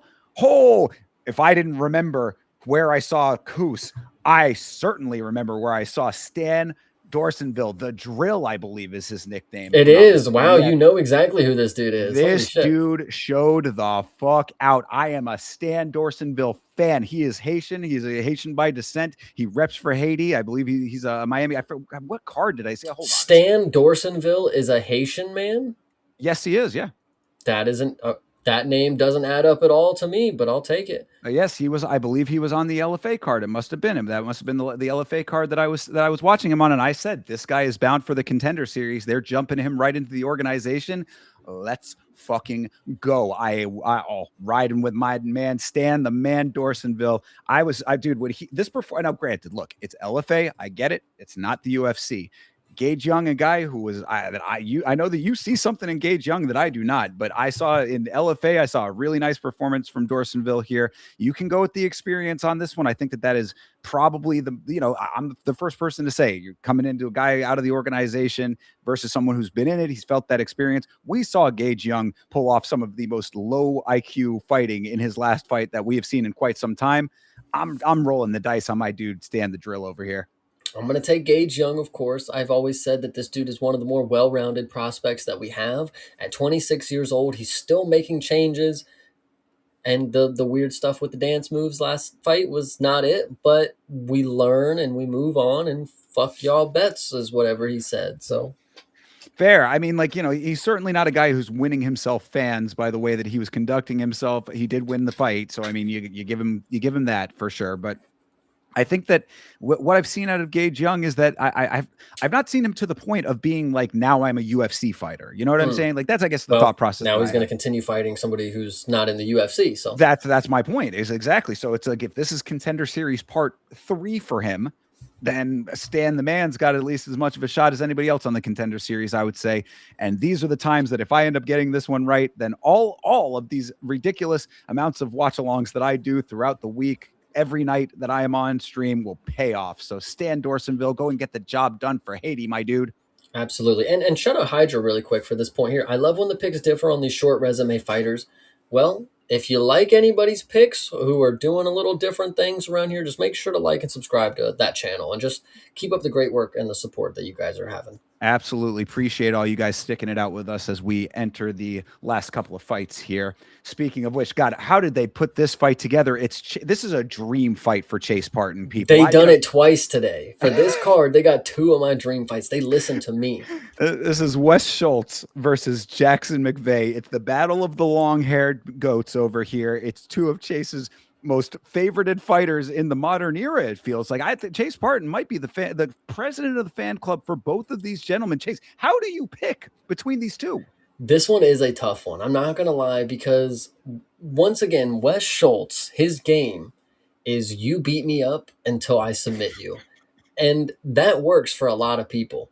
Unless you are Damian Pinas and nobody gets up from those punches, Wes Schultz has a chance. Jackson McVeigh is also a very interesting specimen because it's kind of like they're the opposite. It's like Wes Schultz is wait, all fight, throw submission. Jackson McVeigh is don't wait, all fight, and strike. Like it's a weird dynamic here, and I think they're going to meet somewhere in the middle. Jackson McVeigh has a predisposition to getting submitted. He got submitted by Bruno Fajeda and that was the first or the second submission of that dude's fucking career at the time or whatever it was. Wes Schultz can get his ass whooped, but he does have submissions. But it does a Suliev stretch and a Gilly. I don't know if I'm thinking the bag is as deep as it maybe could be, but he can finish a fight with a submission. I don't think Wes Schultz is gonna TKO. I don't think Jackson McVeigh is gonna get a submission. I think somehow, some way, we're going to meet in the middle. I don't know what that means, but I do know the fight is gonna finish because that's what these dudes do best. And I think that you have party time and you have the Moose, and it's just gonna be a fight of the night right here. This will be listen. This will be one round, and you will be in awe. I promise. You got the party moose going on. Yes. Okay. Well, I mean, that all being said, like I think that the thing that you just said that gives me the most pause is that Jackson McVeigh can be submitted. Now we know that Wes Schultz, he's going to go for wilder submissions, though. That's the thing that gets me a little bit about this matchup is that it's like it's not just the fact that Wes Schultz will go for submissions, it's that he wants to try to pull off stranger ones that kind of come from odd angles and may catch McVeigh off guard. It's very, very hard for me in my right mind to pick Wes Schultz to win a fight. Jackson McVeigh, I believe in his last fight did show us that maybe he might have worked out some of the kinks in the game. He's a dude who actually wants to go out there and win fights, while I feel like Wes Schultz kind of coasts his way until he finds a victory. So I mean, like if we're meeting in the middle, if that's the meet in the middle that we have, I got to believe that Jackson McVeigh has a little bit more of an intensity that Wes Schultz does not bring to the fight. I think it is also key to remember that Wes Schultz doesn't necessarily train for decisions. I mean, he comes out and say, I just fuck around. You know, they said like your coaches are telling you not to do this, and he's like, well, I just don't listen very well. You know, that's why I'm in here, not a fucking English professor or whatever. So I think it's very easy for me to wrap my head around Wes Schultz losing in a very comical way, in a way that you would have to see him come back. It's like, oh my, I can't like not see that again. So It'll be meme worthy one way or another. I think this is my breakdown of it. I think Wes Schultz goes in there, and I think in the funniest fashion he's going to pull guard, and I think Jackson McVeigh is going to finish him in his guard. Like I think that is what I'm seeing happen here. I don't see Wes Schultz trying to pull off the standing Gilly. I think Jackson is going to run through him to the point where it gets to the ground. Wes Schultz just ends up on the ground somehow, some way, and he's going to be trying to fucking pull rubber guard or something, and just Jackson just elbows him, just elbows and elbows. Well, and also I think that it's important to keep in mind that Jackson McVeigh, his last fight that he did, he pulled it out after a couple of losses, sub win over Rodrigues Dumas. Now I know that does not speak loudly. However, Wes Schultz's last fight was one of the funniest fights that we've seen in the UFC against Ben Johnston. Just some random jujitsu coach that clearly don't know how to guard off guillotines. It's funny because with that fight with Wes Schultz is again his game is you will beat me up or you will look decent up until you don't. And that dude had defended 5 guillotines that entire fight, and then randomly in the third round just decided I'm done defending them. So yeah, and kept putting himself into them to defend them. So I mean, yeah, I gotta believe that Jackson McVeigh doesn't necessarily do that exact thing to make it that kind of a joke of a fight, I listen. The fight with Zachary Reese is where I truly saw what Jackson McVeigh could be on offense. I talked about Jalen Turner. We don't have that large of a sample size, and obviously he's not going to be as good. But I think when it comes to the offensive arsenal, I think of the determination that Jackson has to end the fight early. I think it is there with the Zachary Reese performance. I saw it, but Zachary Reese, to his credit, he's a tough guy. It doesn't always go his way, but Jackson put a pretty decent beating on him in that first round, and I don't think Wes Schultz is going to be the guy to take all that damage, man. I think he'll end up on the ground, and maybe we'll get out of the first round, and maybe that's where Wes is going to enact his game plan. I mean, he's going to have him right where he wants him when the round 2 starts, because Jackson's going to have no energy. It is an interesting matchup here. But southpaw for Jackson is also a pretty big note here. he might just decimate Wes Schultz because he's never seen that. Who knows? I don't really like to take too much account into the stances, but maybe it is something that does matter a lot more than we think, you know? All right. So that all being said, then final thoughts here, Chase. I'm taking Jackson McVeigh just before you answer. I am going to also take Jackson McVeigh, and I think it is the you know what? I'm gonna take Party Time. Oh, you are okay. By all, say it with I your chest, brother. I'm gonna take Party Time because I think once again, this goes back to Damian Pinos. Nobody can take that shot. You know, Wes Schultz has been beat up plenty of times. He's taken big shots, just not that one. Jackson McVeigh, he's going to have to, it's a real dirty of a fight. He's not just going to one shot clean Wes Schultz. I do agree that it's going to end up on the ground, but I hate to break it to you guys. I'm gonna have to admit it. That's right where Wes Schultz is going to start enacting his game plan. I think Jackson McVeigh, if you got armbarred by fucking Bruno Fajeda, I think Wes Schultz is live for a Scottish Twister incoming, guys. Oh my goodness, the meta continues. Okay, well, look, if that is what happens here, then party time, excellent, I suppose. I think it also, listen, destiny is a thing. Some people are made to be somebody that you remember. And out of these two people, you talk about the long hair, you know, it's Jesus versus whatever. Jackson McVeigh, at the end of the day, doesn't have a sliver of the personality that Wes Schultz has. Like he's entertaining, he's fine, but I think Wes Schultz, I think the personality that he has, the juju that's in the air is this is a guy that is going to stay around for a second. You know, Jackson, he's the kind of guy that I feel like if he disappeared, nobody would remember. But there would be me questioning, where's Party Time at? Where's Oh this my dude been God. at? The aura farming has sprouted trees here, I guess, for Chase Barton. I think I got to at least mention Hydra's comment here. The whoever wins this fight is the man with the more offensive white boy cornrows. I think that certainly tracks. God damn, I love it. Holy shit. Yes, absolutely. All right. Well, we're split on a bunch of these, so this will be an interesting card, I suppose. That does take us down to the first fight of the evening. I don't think we'll be split on this one, though. This is Chanel Dyer and Elise Reed. Chanel Dyer coming in with all those shiny belts, all of those crazy accolades. Elise Reed is 8-5. Yeah, I mean, Chanel, we only know one thing about her is that she took a really bad loss.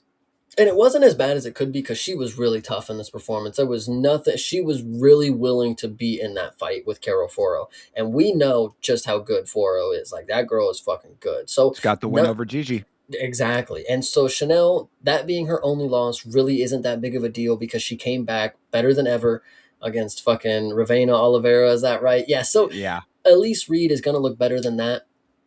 Not by much, but she does. I think there was a stat that I saw, and correct me if I'm wrong, chat, but Elise Reed's last 3 losses or whatever are by finish, and her last 5 wins are by decision, something of that sort. Yeah, that at least, but the losses do track. Yeah, she's lost to Luke Boonmi by sub, lost to Godinez by sub, and lost to Denise Gomes by knockout.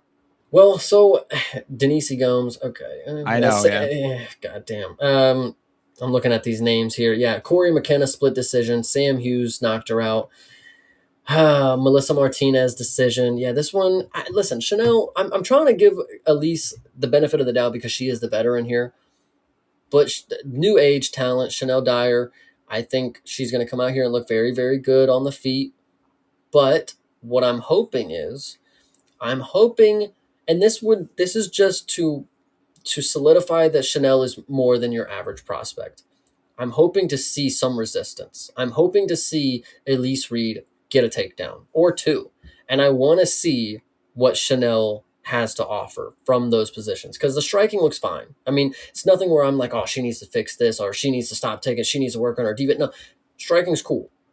But when she gets taken down, I need to see what's going to happen. And Elise Reed is the perfect example of somebody who can get a takedown and probably not do too much with it. So we're going to get to see Chanel, and hopefully we get to see how her brain operates down there. Like, what is she focused on? Is she focused on getting up? Is she focused on getting damage off? If Elise Reed is not going to be the one damaging her on top, is she going to be damaging her on bottom? You know, what are all these different things?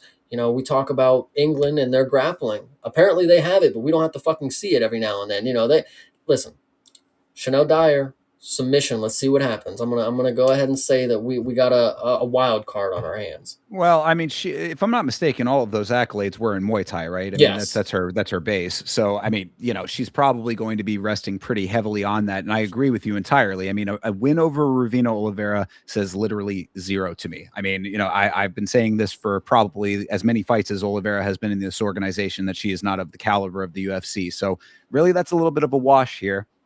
If Elise Reed does have a game plan to get her to the ground, she might be able to, lay on top of her for a while. We're going to need to see some definitive get up game here if Chanel Dyer is going to be wanting to enact a Muay Thai style. I mean, it has to happen. because ideally that's what you would want. You want to see the urgency to get the fight back to the feet, but But you want to see ground game. You want to see but if she actually has something yes, there. I want to. But which actually could be a double edged sword. If I'm wanting to see ground game out of her, then I'm presumably saying she's not good enough to get up from Elise Reed. But if she comes out here and she gets up from a bunch of these takedowns, sorry if you hear this beeping. Jesus Christ, I think it's a humidifier. I got to empty. But anyway, I think Chanel Dyer is going to do some great things in this performance. And I'm hoping she showcases new levels to her game, because there's always room for improvement. And I really want to I want to know how deep it goes. Are you really just going to be a Muay Thai fighter? Like, is that all you're going to do when you get in here? Because somebody's going to be able to take you down. And I think it's better to learn early than later. If somebody can get you down, what you're going to be able to do, or what you're thinking you're needing to do. Practice is one thing, but we've already seen a fight not go your way and you weren't able to change anything up. So hopefully there's a new level to the game here, is what I would say. I hope so for her sake as well, but unfortunately, I think what we're going to probably end up with in this fight is her sticking to her striking base and probably just getting a kick knockout. I mean, I think that we're probably going to get a very similar fight to what we got out of the Oliveira fight here. That would be the thought process for me. I kind of want to see exactly what you're talking about. I think if it goes that way, it's probably going to end up with Elise Reed winning this fight by decision on the ground. That's like sad to say. Like, I don't see Chanel, like you said, what you just said about, like, do you just want to be a Muay Thai fighter? I feel like Chanel Dyer probably should have been. You know what I Hmm. mean? Like, off of what we've seen out She of has her. all the accolades ever. I mean, she's done. I've talked about this with BJJ all the time. It's like once you reach a level, it's like any standard traditional martial art. Once you are at the highest level of the martial art, it's like, well, now I have to see if it can be implemented against other martial arts. That's the real true test at the end of the day. Chanel Dyer, at 25 years old, has accomplished everything she wanted to in Muay Thai. And now she's challenging herself. If at 25 years old you're done with Muay Thai traditional and you are doing mixed martial arts, you better not stay just a Muay Thai girl. You need to actually elevate the game. You need to work on takedowns. You need to work on takedown defense. Some things are not going to be as natural to you, but you can't just abandon them because it's uncomfortable, or if I don't want to do it, or I don't need to worry about it now, so why work on it? There's plenty of things. You are a mixed martial artist now.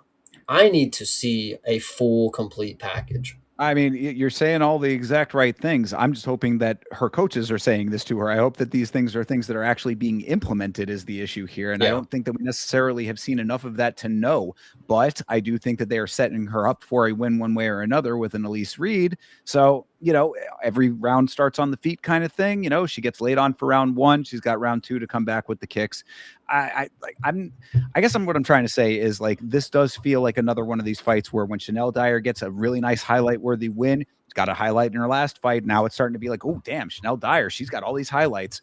There's holes in the game that I want so badly for what you are asking for to be shown here. I don't know if it will be, but do I think she gets the win? I do. No, absolutely. I appreciate Chanel. Of course, she is. That Contender Series fight is one of the better ones that I feel like I've seen in a really long time, and I just really hope that she is able to continue being the entertainment spectacle that she's been. I mean, first fight of the night, female fight, could have been Carly Judice, but they obviously know what's up here. So I think they have big hopes for Chanel. Certainly so. And I am going to absolutely be having a straight bet on Elise Reed by, sub or decision if they have a double. If they got a double up on that, then I think that she is a good dog for that exact reason, because we just have not seen enough of the well-roundedness out of Dyer yet. So show me that, conversation changes. But right now, I'll take Dyer to win. Straight bet on Elise Reed, for the double up if they have it. Hell yeah. All right. And that being said, that brings us to the end of this card, which you can watch along with myself or Chase Parton on our individual watch alongs this Saturday. Myself being at youtube.com/@Yama Show. Chase, where can they find you, my friend? They can find me on youtube.com/@CP Smalls. And of course, that is watching UFC on Saturdays, Friday mornings, one championship, and then all throughout the week, any of the other extracurriculars that we get to. So I appreciate you guys for subscribing there. Absolutely. I am at Yama Show on Facebook, on Twitter, on fucking Instagram, and now on TikTok, it seems like for the time being. So if you are on any of those platforms, please make sure to follow your boy at Yama Show on all of those. More stuff coming throughout the week, of course. Thank you so much to all of you guys who have been hanging out with us for this one. We had a really good active chat for this this episode. Yamashow.com for all of your merchandise needs for both Yama and last week's fights. Let us know if you're enjoying the show. We really appreciate the feedback on this, and appreciate your time as always. So Yeah. until next time. Oh yeah, go ahead, Jay. I was going to say, yeah, we saw a couple new subscribers here. We saw a couple new people in the chat, of course, saying that they appreciated the show. Kick the moon, like the breakdown. So I appreciate you guys for letting us know if things are going right or what we need to obviously put more focus into. So the main thing is, if you guys appreciate the breakdowns, please let us know that, because that's really what it comes down to. The breakdowns, the predictions, all these different things. I just hope that you guys appreciate what we're doing for you, and we appreciate the support. Absolutely. Very well said. And with that being said, you have a great rest of your night, a great rest of your week, and as always, fight on.